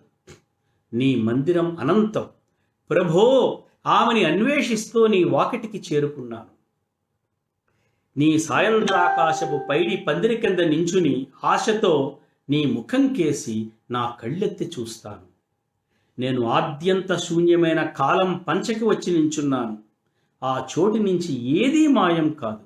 నాకు ఈ మధ్యాహ్నం పూటనో సాయంకాలం పూటనో ఆఫీస్కి వెళ్తున్నప్పుడో వస్తున్నప్పుడు ఆ విశాలమైన కృష్ణానదిని చూసినప్పుడు ఆ ఇసుక పర్వల మధ్యలో ఆ ఒక నీలి రేఖలాగా ఒక మేఘం నేల మీద దిగి కొద్దిసేపు వాలిందా అన్నట్టుండే ఆ కృష్ణమ్మ తాలూకు ఆ చిన్ని ఆ పాయలు చూసినప్పుడు నాకు ఇలా అనిపిస్తుంది, నేను ఆద్యంత శూన్యమైన కాలం పంచకి వచ్చి నించున్నాను. ఆ చోటు నుంచి ఏదీ మాయం కాదు. ఏ ఆశ, ఏ ఆనందము, కన్నీళ్లలోంచి చూసిన ఏ ముఖ మనోదృశ్యమో మాయం కాదు. మిత్రులారా, ఈ వాక్యం గుర్తుపెట్టుకోండి. కన్నీళ్లలోంచి చూసిన ఏ ముఖ మనోదృశ్యము, మామూలుగా చూసిన ముఖాన్ని మనం మర్చిపోవచ్చు, ప్రేమతో చూసిన ముఖాన్ని కూడా మర్చిపోవచ్చు. ప్రేమ నిండారా విప్పారినప్పుడు నీ ప్రియున్నో ప్రియురాలనో దగ్గర తీసుకుని కళ్ళల్లో కళ్ళు పెట్టి చూసిన దృశ్యం కూడా చెరిగిపోవచ్చు, చెరిగిపోతుంది కూడా. కానీ కన్నీళ్లలోంచి చూసిన ఏ ముఖ మనోదృశ్యము మాయం కాదు. మనం జీవించినంత కాలం ఈ కన్నీళ్లలో చూసిన ఈ ముఖ దృశ్యం ఉందే, ఈ ప్రపంచ ముఖ దృశ్యం ఉందే, ఇది ఎప్పటికీ మాయం కాదు. బహుశా నా జీవితంలో నేను చూసిన అత్యంత గంభీరమైన దృశ్యాల్లో one of the most significant sights that I had encountered in my life. This is one such. ఇది ఎప్పటికీ నా నా నా మనసులో జరగదు. కన్నీళ్లలోంచి చూసిన ఏ ముఖ మనోదృశ్యమో మాయం కాదు. నా శూన్య జీవితాన్ని ఆ పారావారంలో ముంచెయ్యి, అగాధ పూర్ణత్వంలో మునిగి ఉండనీయి. నేను పోగొట్టుకున్న మధుర స్పర్శని ఈ ప్రపంచ పరిపూర్ణత్వంలో నన్నొక్కసారి అనుభవించని. నాకేమనిపిస్తుందంటే, ఓకే రేపు పొద్దున్న ఓకే నేను ఉండను అనుకుందాం, నష్టం లేదు. ఈ ప్రపంచ పరిపూర్ణత్వంలో నన్ను నేను భావించుకోగలిగాను. ఈ ప్రపంచ హృదయ స్పందనలో నా హృదయ స్పందనాన్ని మేళవించగలిగాను. నేను ఒకటి కాగలిగాను. జీవితం తాలూకు పరిపూర్ణమైనటువంటి ఫుల్లెస్ట్ పాజిబుల్గా నేను చూడగలిగాను. కవి చూడగలిగాడు, కవి ద్వారా నేను చూడగలిగాను. అందుకనే కవి ఓ మాట అన్నాడు, గురజాడ అప్పారావు అన్నాడు, ఏమని? ప్రేమ పెన్నిధి. ఎప్పుడు చెప్తాను, నాకు ఎన్నిసార్లు నాకు అలసట ఉండేది మాట చెప్పడానికి. ప్రేమ పెన్నిధి కానీ ఇంటను నేర్పరి కళ, వజ్జలెవ్వరూ లేరు దీనికి, శాస్త్రములిందు గూరిచి తాలిచ మౌనము, నేను నేర్చితి భాగ్యవశమున కవుల కృపగొని. నాకు ఆ విద్య ఈ కవి వల్ల పట్టుబడింది. ఈ కవి నాకు ఆ విద్యను అందించాడు. నా చెవిలో చెప్పాడు, భాగ్యవశమున కవుల కృపగొని నేను ఆ విద్య నేర్చుకున్నాను. ప్రపంచ పరిపూర్ణత్వంలో, ప్రపంచ హృదయ స్పందనంలో నా హృదయ స్పందనాన్ని నేను మేళవించుకోగలిగాను. మృత్యు పట్ల నాకు భయం లేదు. నేను రేపు ఉండొచ్చుండకపోవచ్చు. I'm least bothered. శిథిలాలయ దేవత, తెగిన వీణాతంత్రుల్ని స్తుతికీర్తనలు ఇంకా పాడవు. సాయంకాలపు పూజా సమయాన ఏ గంటలు మోగవు. నీ చుట్టూ గాలి కదలక గడ్డ కట్టింది. పాడుపడిన నీ ఆలయంలోకి నిలకడలేని వసంత సమీరం ప్రవేశించి నీ పూజకు అర్పించని పూలవార్తను తెస్తోంది. ఫలించని ప్రార్థనలపై మనసు తీరక నీ పూర్వపూజారి దిక్కులేక తిరుగుతున్నాడు. మసక చీకటి గుబులులో మంటలు నీడలు కలిసేటప్పుడు హృదయంలో ఆకలితో నీ శిల దేవాలయానికి కాళ్ళీడ్చుకుంటూ వస్తాడు. శిథిల దేవాలయేశ్వర, ఎన్నో పండగ దినాలు ఏ చడి చప్పుడు లేకుండా వచ్చిపోతున్నాయి. ఉగాది, శ్రీరామనవమి, ఈస్టరు, రంజాను, ఎన్నో పండగ దినాలు ఏ చడి చప్పుడు లేకుండా వచ్చిపోతున్నాయి. శిథిల దేవాలయేశ్వర, ఇప్పుడు ప్రపంచంలో ఉన్న దేవుడు సర్వలోకాధీశ్వరుడు కాదు, శిథిల దేవాలయేశ్వరుడు. ఇదొక శిథిల దేవాలయంగా ప్రపంచం మారిపోయిన ఈరోజు ఎన్నో పండగ దినాలు ఏ చడి చప్పుడు లేకుండా వచ్చిపోతున్నాయి. నీ ముందు దీపమన్నా వెలక్కుండా గడిచిపోతున్నాయి ప్రదోషాలు. నేర్పరులైన శిల్పులు ఎన్నో విగ్రహాలు చెక్కుతున్నారు. వాటి కాలం తీరిపోగానే మరపు మసకల పవిత్ర వాహినిలో అవన్నీ కొట్టుకుపోతున్నాయి. మృత్యువు నెరగని నిరంతర విస్మృతిలో శిథిలాలయ ప్రభు ఒక్కడే ఏ పూజ లేకుండా నిలిచిపోయినాడు. బహుశా గీతాంజలిలో ఉన్న కవితలన్నింటిలో ఇదొక విచిత్రమైన కవిత. ఈ కవితలో ఉన్నంత ఒక శూన్యత అని చాలాసార్లు అనుకునేవాడిని, ఈ కవిత ఎందుకులా రాశాడు ఈయన అని. బహుశా ఈ రోజు కోసం రాశాడు ఈ కవిత. కవి ఆ రోజు కోసమే రాయడు, కవి భవిష్యత్తుకు రాస్తాడు.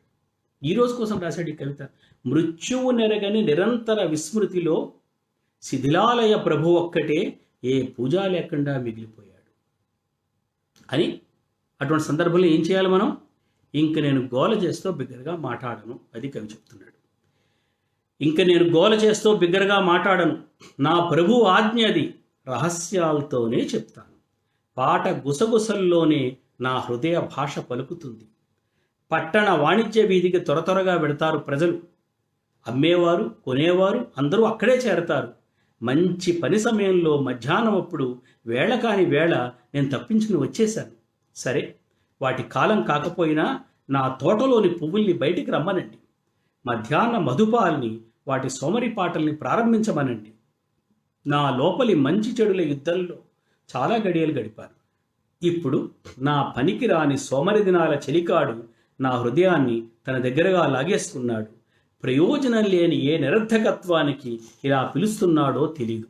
సమస్య ఏమొస్తుందంటే, మనిషి నేను ఒక పుస్తకం, పోయిటరీ బుక్ ఉంది, the poems that make grown up men cry. 2 పుస్తకాలు యాక్చువల్గా. The poems that make grown up women cry అని ఒక book, the poems that make grown up men cry అని ఒక బుక్. 2 కవితా సంకలనాలు అనమాట, అద్భుతమైన కవితా సంకలనాలు. అందులో the poems that make grown up men cry అనే బుక్ నేను కొనుక్కున్న రోజున, ఆ రోజు మరుసటి రోజు నా మిత్రుడు, నా కవిమిత్రుడు కవితా ప్రసాద్ నన్ను వదిలిపెట్టి వెళ్ళిపోయాడు. వదిలిపెట్టగానే ఆ బుక్ తీశాను, the poems that make grown up men cry. అందులో ఒక మాట రాశాడు. ఆ పుస్తకాన్ని ముందు మాట రాస్తే ఆయన ఏం రాశాడంటే, మృత్యువుని చూసి మనం ఎందుకు భయపడతామంటేట, మృత్యు ఏదో మనం ఉండం, మృత్యు వచ్చిన తర్వాత మనం ఉండం, ఓకే, అది కూడా కాదుట మన భయం. మన భయం ఏమిటంటే, మృత్యువు ఎటువంటిదంటే అది ఒక ఇల్లు తగలబడిపోవడం లాంటిది. ఇల్లు తగలబడిపోతే ఇల్లు మాత్రం తగలబడిపోదు, ఆ ఇంట్లో ఉన్న మన జ్ఞాపకాలు తగలబడిపోతాయి, మన కళలు తగలబడిపోతాయి, మనం దాచుకున్న బొమ్మలు తగలబడిపోతాయి, మన రహస్య ప్రేమరేఖలు తగలబడిపోతాయి, మొత్తం తగలబడిపోతాయి.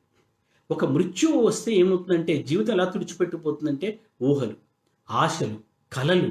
ఏ కళలు కన్నాడో ఆ కవి, ఏ కళలు కన్నాడో ఆ మనిషి, అతని హృదయంలో రాయవలసిన పద్యాలు, లోపల సుళ్ళు తిరుగుతుండిపోయిన పద్యాలు ఏవో మనకు తెలియవే, మనం ఎప్పటికీ పొందలేమే. మృత్యు మనకు కలిగించే అతిపెద్ద భయం ఏమిటంటే, అది మన జీవితానికి విలువ లేదనే భావన కలిగజేస్తుంది. ఇట్ మేక్స్ అస్, ఇట్ బిలిటిల్స్ అస్, అంటే మన లైఫ్కి విలువ లేదు, పర్పస్ లేదనే ఫీలింగ్ కలిగజేస్తుంది. బహుశా మృత్యు భయంలో అతిపెద్ద భయం ఏమిటంటే, మన జీవితం ప్రైస్లెస్, వాల్యూస్ అని పెంచడం. కవి ఏమంటున్నాడంటే, నీ జీవితం తాలూకు నిరర్థకత్వానికి నువ్వు ఎంత స్వాగతం పలకగలిగితే, నీ జీవితం తాలూకు నిరర్థకత్వాన్ని నువ్వు ఎంత ఎంత ఎంత గౌరవంగా, హుందాగా నువ్వు ఎదురేయగలిగితే, నువ్వు మృత్యువును దూరంగా నెట్టగలుగుతావు. అందుకని ఆ మాట చూడండి, ఇప్పుడు నా పనికిరాని సోమరి దినాల చెలికాడు, పనికిరాని సోమరి దినాల చెలికాడు. ఆయన ఠాగూర్ 50 ఏళ్లకి 50 ఏట బొమ్మలు వేయడం మొదలుపెట్టాడు. నేను కవిత కూడా రాశాను. ఆయన బొమ్మలు వేస్తున్న కాలంలో రెండవ ప్రపంచ యుద్ధం జరుగుతుంది. రెండవ ప్రపంచ యుద్ధం మొదలైంది యాక్చువల్గా. ఆయన బొమ్మలు వేయడం మొదలుపెట్టేటప్పటికి ప్రపంచం అంతా యుద్ధంలో ఉండగా ఆయన బొమ్మలు వేసుకోవడం మొదలుపెట్టాడు. ఊహించండి. ఇంకా భారతదేశం అప్పటికి స్వతంత్రం రాలా, స్వతంత్రం తాలూకు ఏర్పాట్లు జరుగుతున్నాయి. నేను రాశాను, కవి అప్పటికి విముక్తుడైపోయాడు, ఆయన స్వతంత్రం అయిపోయాడు.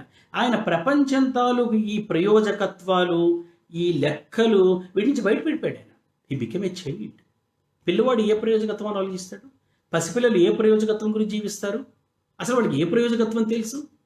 వాళ్ళకి ఏం తెలియదు. వాళ్ళు ఆడుకుంటారు, వాళ్ళు అమ్మకేసి చూస్తారు, ఆడుకుంటారు, అమ్మకేసి చూస్తారు. మనం అంతే, ఆడుకుందాం, పాడుకుందాం, అమ్మలాంటి జీవితం కేసి చూద్దాం, అమ్మకేసి చూద్దాం, ఆడుకుందాం, పాడుకుందాం. అందుకని ఏమంటున్నాడు, ఇప్పుడు నా పనికిరాని సోమరిదినాల చెలికాడు నా హృదయాన్ని తన దగ్గరగా లాగేసుకున్నాడు. చాలామంది మిత్రులు ఫేస్బుక్లో బొమ్మలు పెడుతున్నారు, పాటలు పాడుతున్నారు, జోకులు వేస్తున్నారు, కబుర్లు చెప్తున్నారు. ఇదంతా ఏమిటిది? పనికిరాని సోమరిదినాల చెలికాడు మీకు దగ్గరగా అయ్యాడు మిత్రులారా. ఇన్నాళ్ళకి మీ పనికిరాని సోమరిదినాల చెలికాడు మిమ్మల్ని దగ్గరికి తీసుకున్నాడు. ఇన్నాళ్ళు మీ పనికొచ్చే దినాల తాలూకు స్నేహితుల వల్ల మీ పనికిరాని సోమరదినాల చెలికాడు మీరు దూరం పెట్టారు. ఇప్పుడు మీ పనికిరాని సోమరదినాల చెలికాడు మిమ్మల్ని దగ్గరగా తీసుకున్నాడు. అతను ప్రయోజనం లేని ఏ నిరర్థకత్వానికి ఇలా పిలుస్తున్నాడో తెలియదు. ప్రయోజనం లేని ఏ నిరర్థకత్వానికి మీ దగ్గరికి పిలుస్తున్నాడు. ఆ ప్రయోజనం లేని నిరర్థకత్వాన్ని ఒక్కసారి కానీ మీరు ఆనందించడం మొదలు పెట్టగలిగితే మృత్యు మిమ్మల్ని ఏం చేయలేదు, నన్ను ఏం చేయలేదు, మిమ్మల్ని ఏం చేయలేదు. మృత్యుదేవత నీ తలుపు తట్టినప్పుడు నువ్వేం అర్పిస్తావు అతనికి? ఏమి? నా జీవిత పూర్ణ పాత్రను అతని ముందుంచుతాను. అది ఇది కావాలి. మృత్యుదేవత తలుపు తడుతూ ఉంది, ఏమందిస్తావు? ఏమి? నా జీవిత పూర్ణ పాత్రను అతని ముందుంచుతాను, రిక్తహస్తాలతో అతన్ని ఎన్నడూ పంపను. నా శరద్దివసాల గ్రీష్మ యామినులన్నిటి మధుర మధువును నేను విరామం లేకుండా ఆర్జించిన నా జీవిత ఐశ్వర్యాన్నంతా అతని ముందుంచుతాను. జీవితాంతంలో మృత్యువు నా తలుపు తట్టినప్పుడు, ఎండాకాలం, వానాకాలం, వెన్నెల రోజుల్లో ఎక్కడెక్కడ పూసిన ఏ పువ్వుల తాలూకు తేనె తెచ్చుకున్నాను, తేనె సేకరించుకున్నాను, నా శరద్దివసాల గ్రీష్మయామినుల. అసలు ఈ టాగూర్లో ఉందో బ్యూటీ, చరంగర్లో ఉందో నాకు తెలియదు, ఇప్పటికీ తేల్చుకోలేను. శరత్ దివసాలంట, మామూలుగా మనం శరత్ రాత్రులు అంటాం, శరన్నవరాత్రులు కదా. శారదరాత్రులు ఉజ్వల లసత్తర తారక హార పంక్తులై చారుతరంబులయ్యే శారద రాత్రుల గురించి మాట్లాడతాం మనం. ఈ కవి ఏమంటున్నాడు? శరత్ దివసాలంట, శరత్కాలపు పగళ్ళు, గ్రీష్మ యామినులు, వేసవి కాలపు రాత్రులు. వాల్మీకి హేమంతవర్ణం చేస్తూ రామాయణంలో ఒక బ్యూటిఫుల్ మాట చెప్తాడు. లక్ష్మణుడు రాముడితో అంటాడన్నమాట, అన్నా చూడు నీకు ఎంతో ఇష్టమైన హేమంతకాలం వచ్చింది, ఈ కాలం ఎలాంటిదని కొన్ని పద్యాలు చెప్తూ ఒక చోట ఏమంటా అంటే, భలే విచిత్రమైన కాలం అన్నయ్య ఇది, ఇది ఎట్లాంటి కాలం అంటే చూడు, నీళ్లు బాధపడతాయి, నిప్పు సుఖపెడుతుంది అన్నయ్య అంటాడు. మామూలుగా నీళ్లు సుఖపెట్టాలి, నిప్పు బాధ పెట్టాలి. కానీ హేమంతకాలం ఎట్లాంటిదిట? నీళ్లు ముట్టుకుంటే కొరుకుతాయి, కరుస్తాయి, కాబట్టి నీళ్లు బాధ పెడతాయి, నిప్పు సుఖాన్ని ఇస్తుంది. కరోనా కాలం కూడా అట్లాంటిది, నీళ్లు బాధ పెడతాయి, నిప్పు సుఖం ఇస్తుంది. ఎండ కావాలని కోరుకుంటున్నాం మనం. ఏసీ వద్దు, ఎండ కావాలి మనకి. అందుకని ఏమంటున్నాడు? శరద్ దివసాలు కావాలట, గ్రీష్మ యామిన్లు కావాలట. జీవిత పరమావధి, హే మృతి నా మృతి రా వచ్చి నా చెవిలో రహస్యం పలుకు. హే మృతి నా మృతి, జీవిత పరమావధి, జీవితం తాలూకు the extreme frontier of my life, ఆ చిట్ట చివరి అంచు, పరమ అవధి.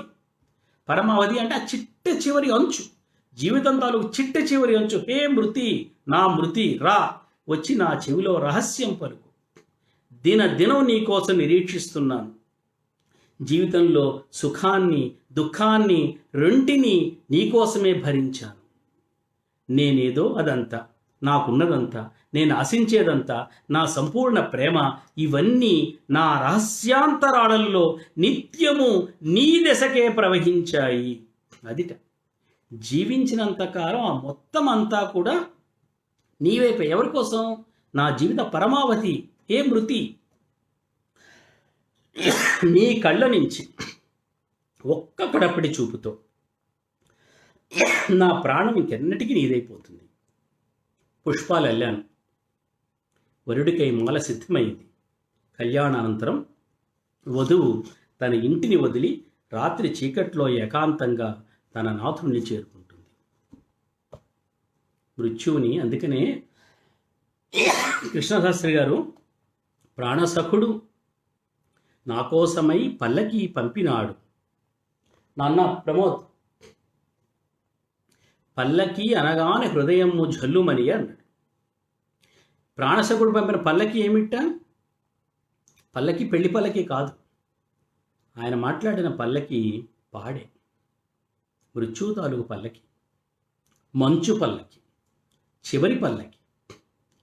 చావు అనేది ఈయన చెప్పినట్లుగా కళ్యాణానంతరం వధువు తన ఇంటిని వదిలి రాత్రి చీకట్లో ఏకాంతంగా తన నాథుడిని చేరుకోవటం అంటది.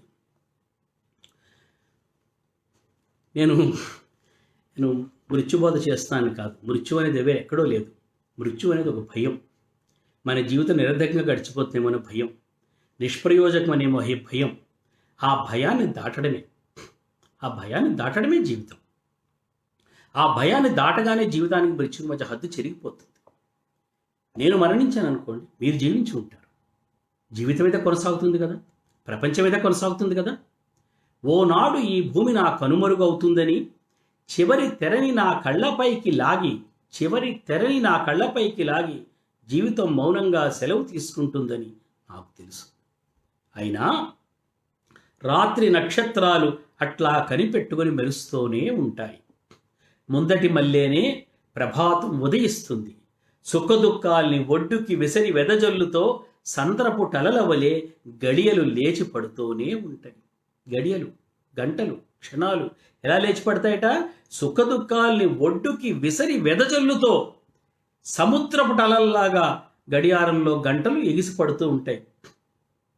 నా క్షణాల అంతం తలుచుకున్నప్పుడు క్షణాల యవనిక బద్దలవుతుంది. నిర్లక్ష్యమైన నీ భాగ్యాలన్నింటితోటి నీ ప్రపంచాన్ని మృత్యుకాంతిలోంచి నేను చూస్తే ఈ లోకంలోని అతి అధమమైన స్థానం కూడా దుర్లభం అనిపిస్తుంది. ఇది మిత్రులారా ఈరోజు మనం తెలుసుకోవాల్సిన పాఠం. ఈరోజు మృత్యు ఎదట మనం నేర్చుకోవాల్సిన పాఠం ఏమిటి? కరోనా ముందు వంగి నేను కరోనా ముందు మోకాళ్ళ మీద నిలబడి కరోనాకు నమస్కరిస్తున్నాను. ఎందుకంటే చాలా ఇన్సిగ్నిఫికెంట్ థింగ్స్ అనుకున్నాం మన లైఫ్లో, చాలా ఇన్సిగ్నిఫికెంట్ థింగ్స్ ఈరోజు ఎంతో దుర్లభం అనిపిస్తున్నాయి, ఎంతో విలువైనవి అనిపిస్తున్నాయి. నీచమైన జన్మ కూడా అపురూపం అనిపిస్తుంది. అదే చెప్తున్నా, నీచమైన జన్మ కూడా అపురూపం అనిపిస్తుంది. నేను కావాలని వ్యర్థంగా కోరుకున్నవన్నీ, నాకు సులభంగా లభించినవన్నీ పోని, విలువ లేనివని తృణీకరించి నేను తన్నేసినవి, అక్కర్లేనివని వదిలేసినవి, వాటినే వాస్తవంగా నా స్వంతం అనుకుని నావిగా తీసుకొని, ఇన్నాళ్ళు నేను ఏది కోరుకున్నానో దట్ బికమ్స్ యూస్లెస్, మీనింగ్లెస్. ఏవి అక్కర్లేదు అనుకున్నానో అవి నాకు చాలా విలువైనవి, అవే నాకు మిగిలినవి. సోదరులారా, నాకు సెలవయ్యింది, వీడ్కోలు ఇప్పించండి. మీ అందరికీ నమస్కరించి సెలవు తీసుకుంటున్నాను. ఇదిగో నా తలుపు తాళం చెవులు మీకు తిరిగి ఇచ్చేస్తున్నాను. నా ఇంటి అధికారాన్ని నేను వదులుకుంటున్నాను.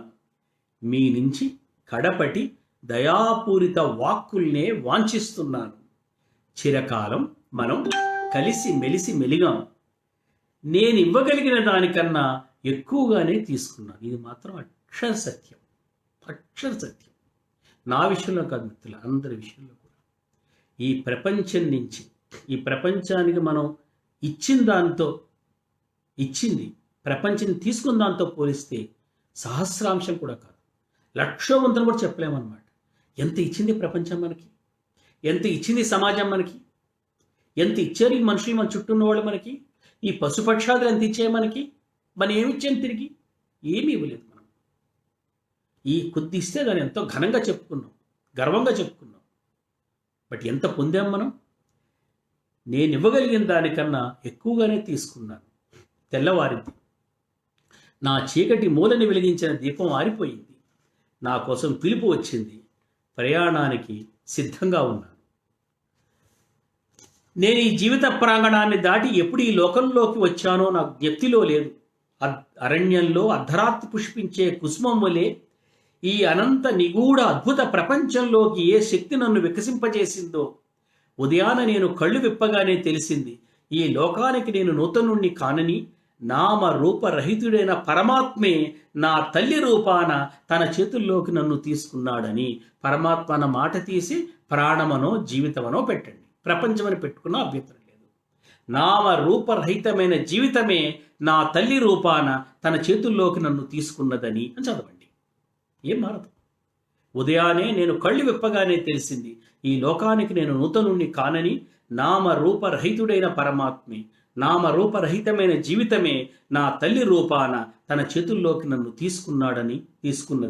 అట్లానే మృత్యువులో సహితం ఆ పరమాత్మే చిరపరిచితుడై నాకు దర్శనమిస్తాడు.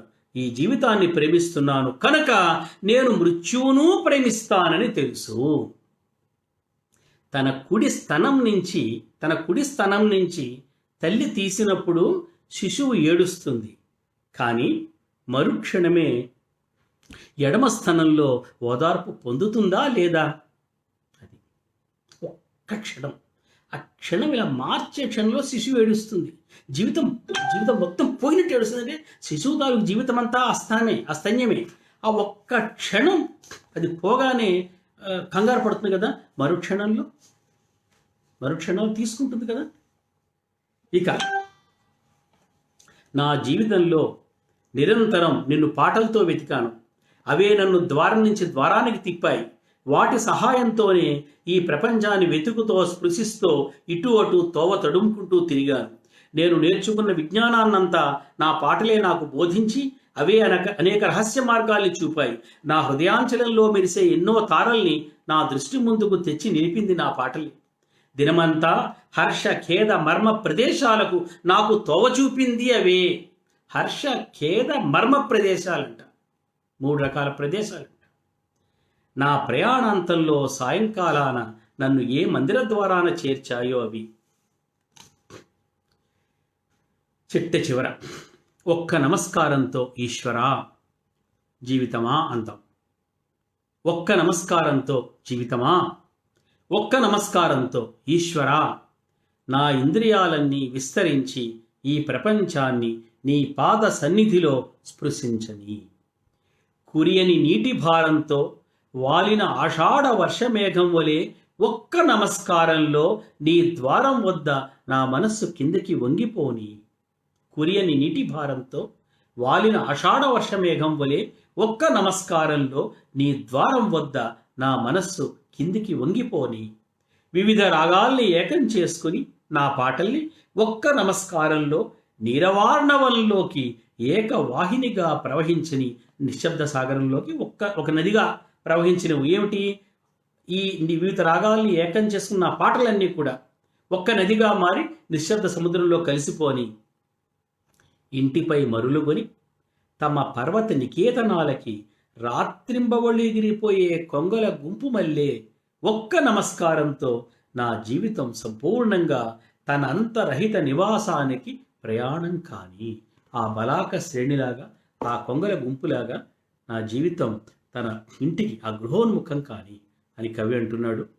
మిత్రులారా, చాలా సంతోషం.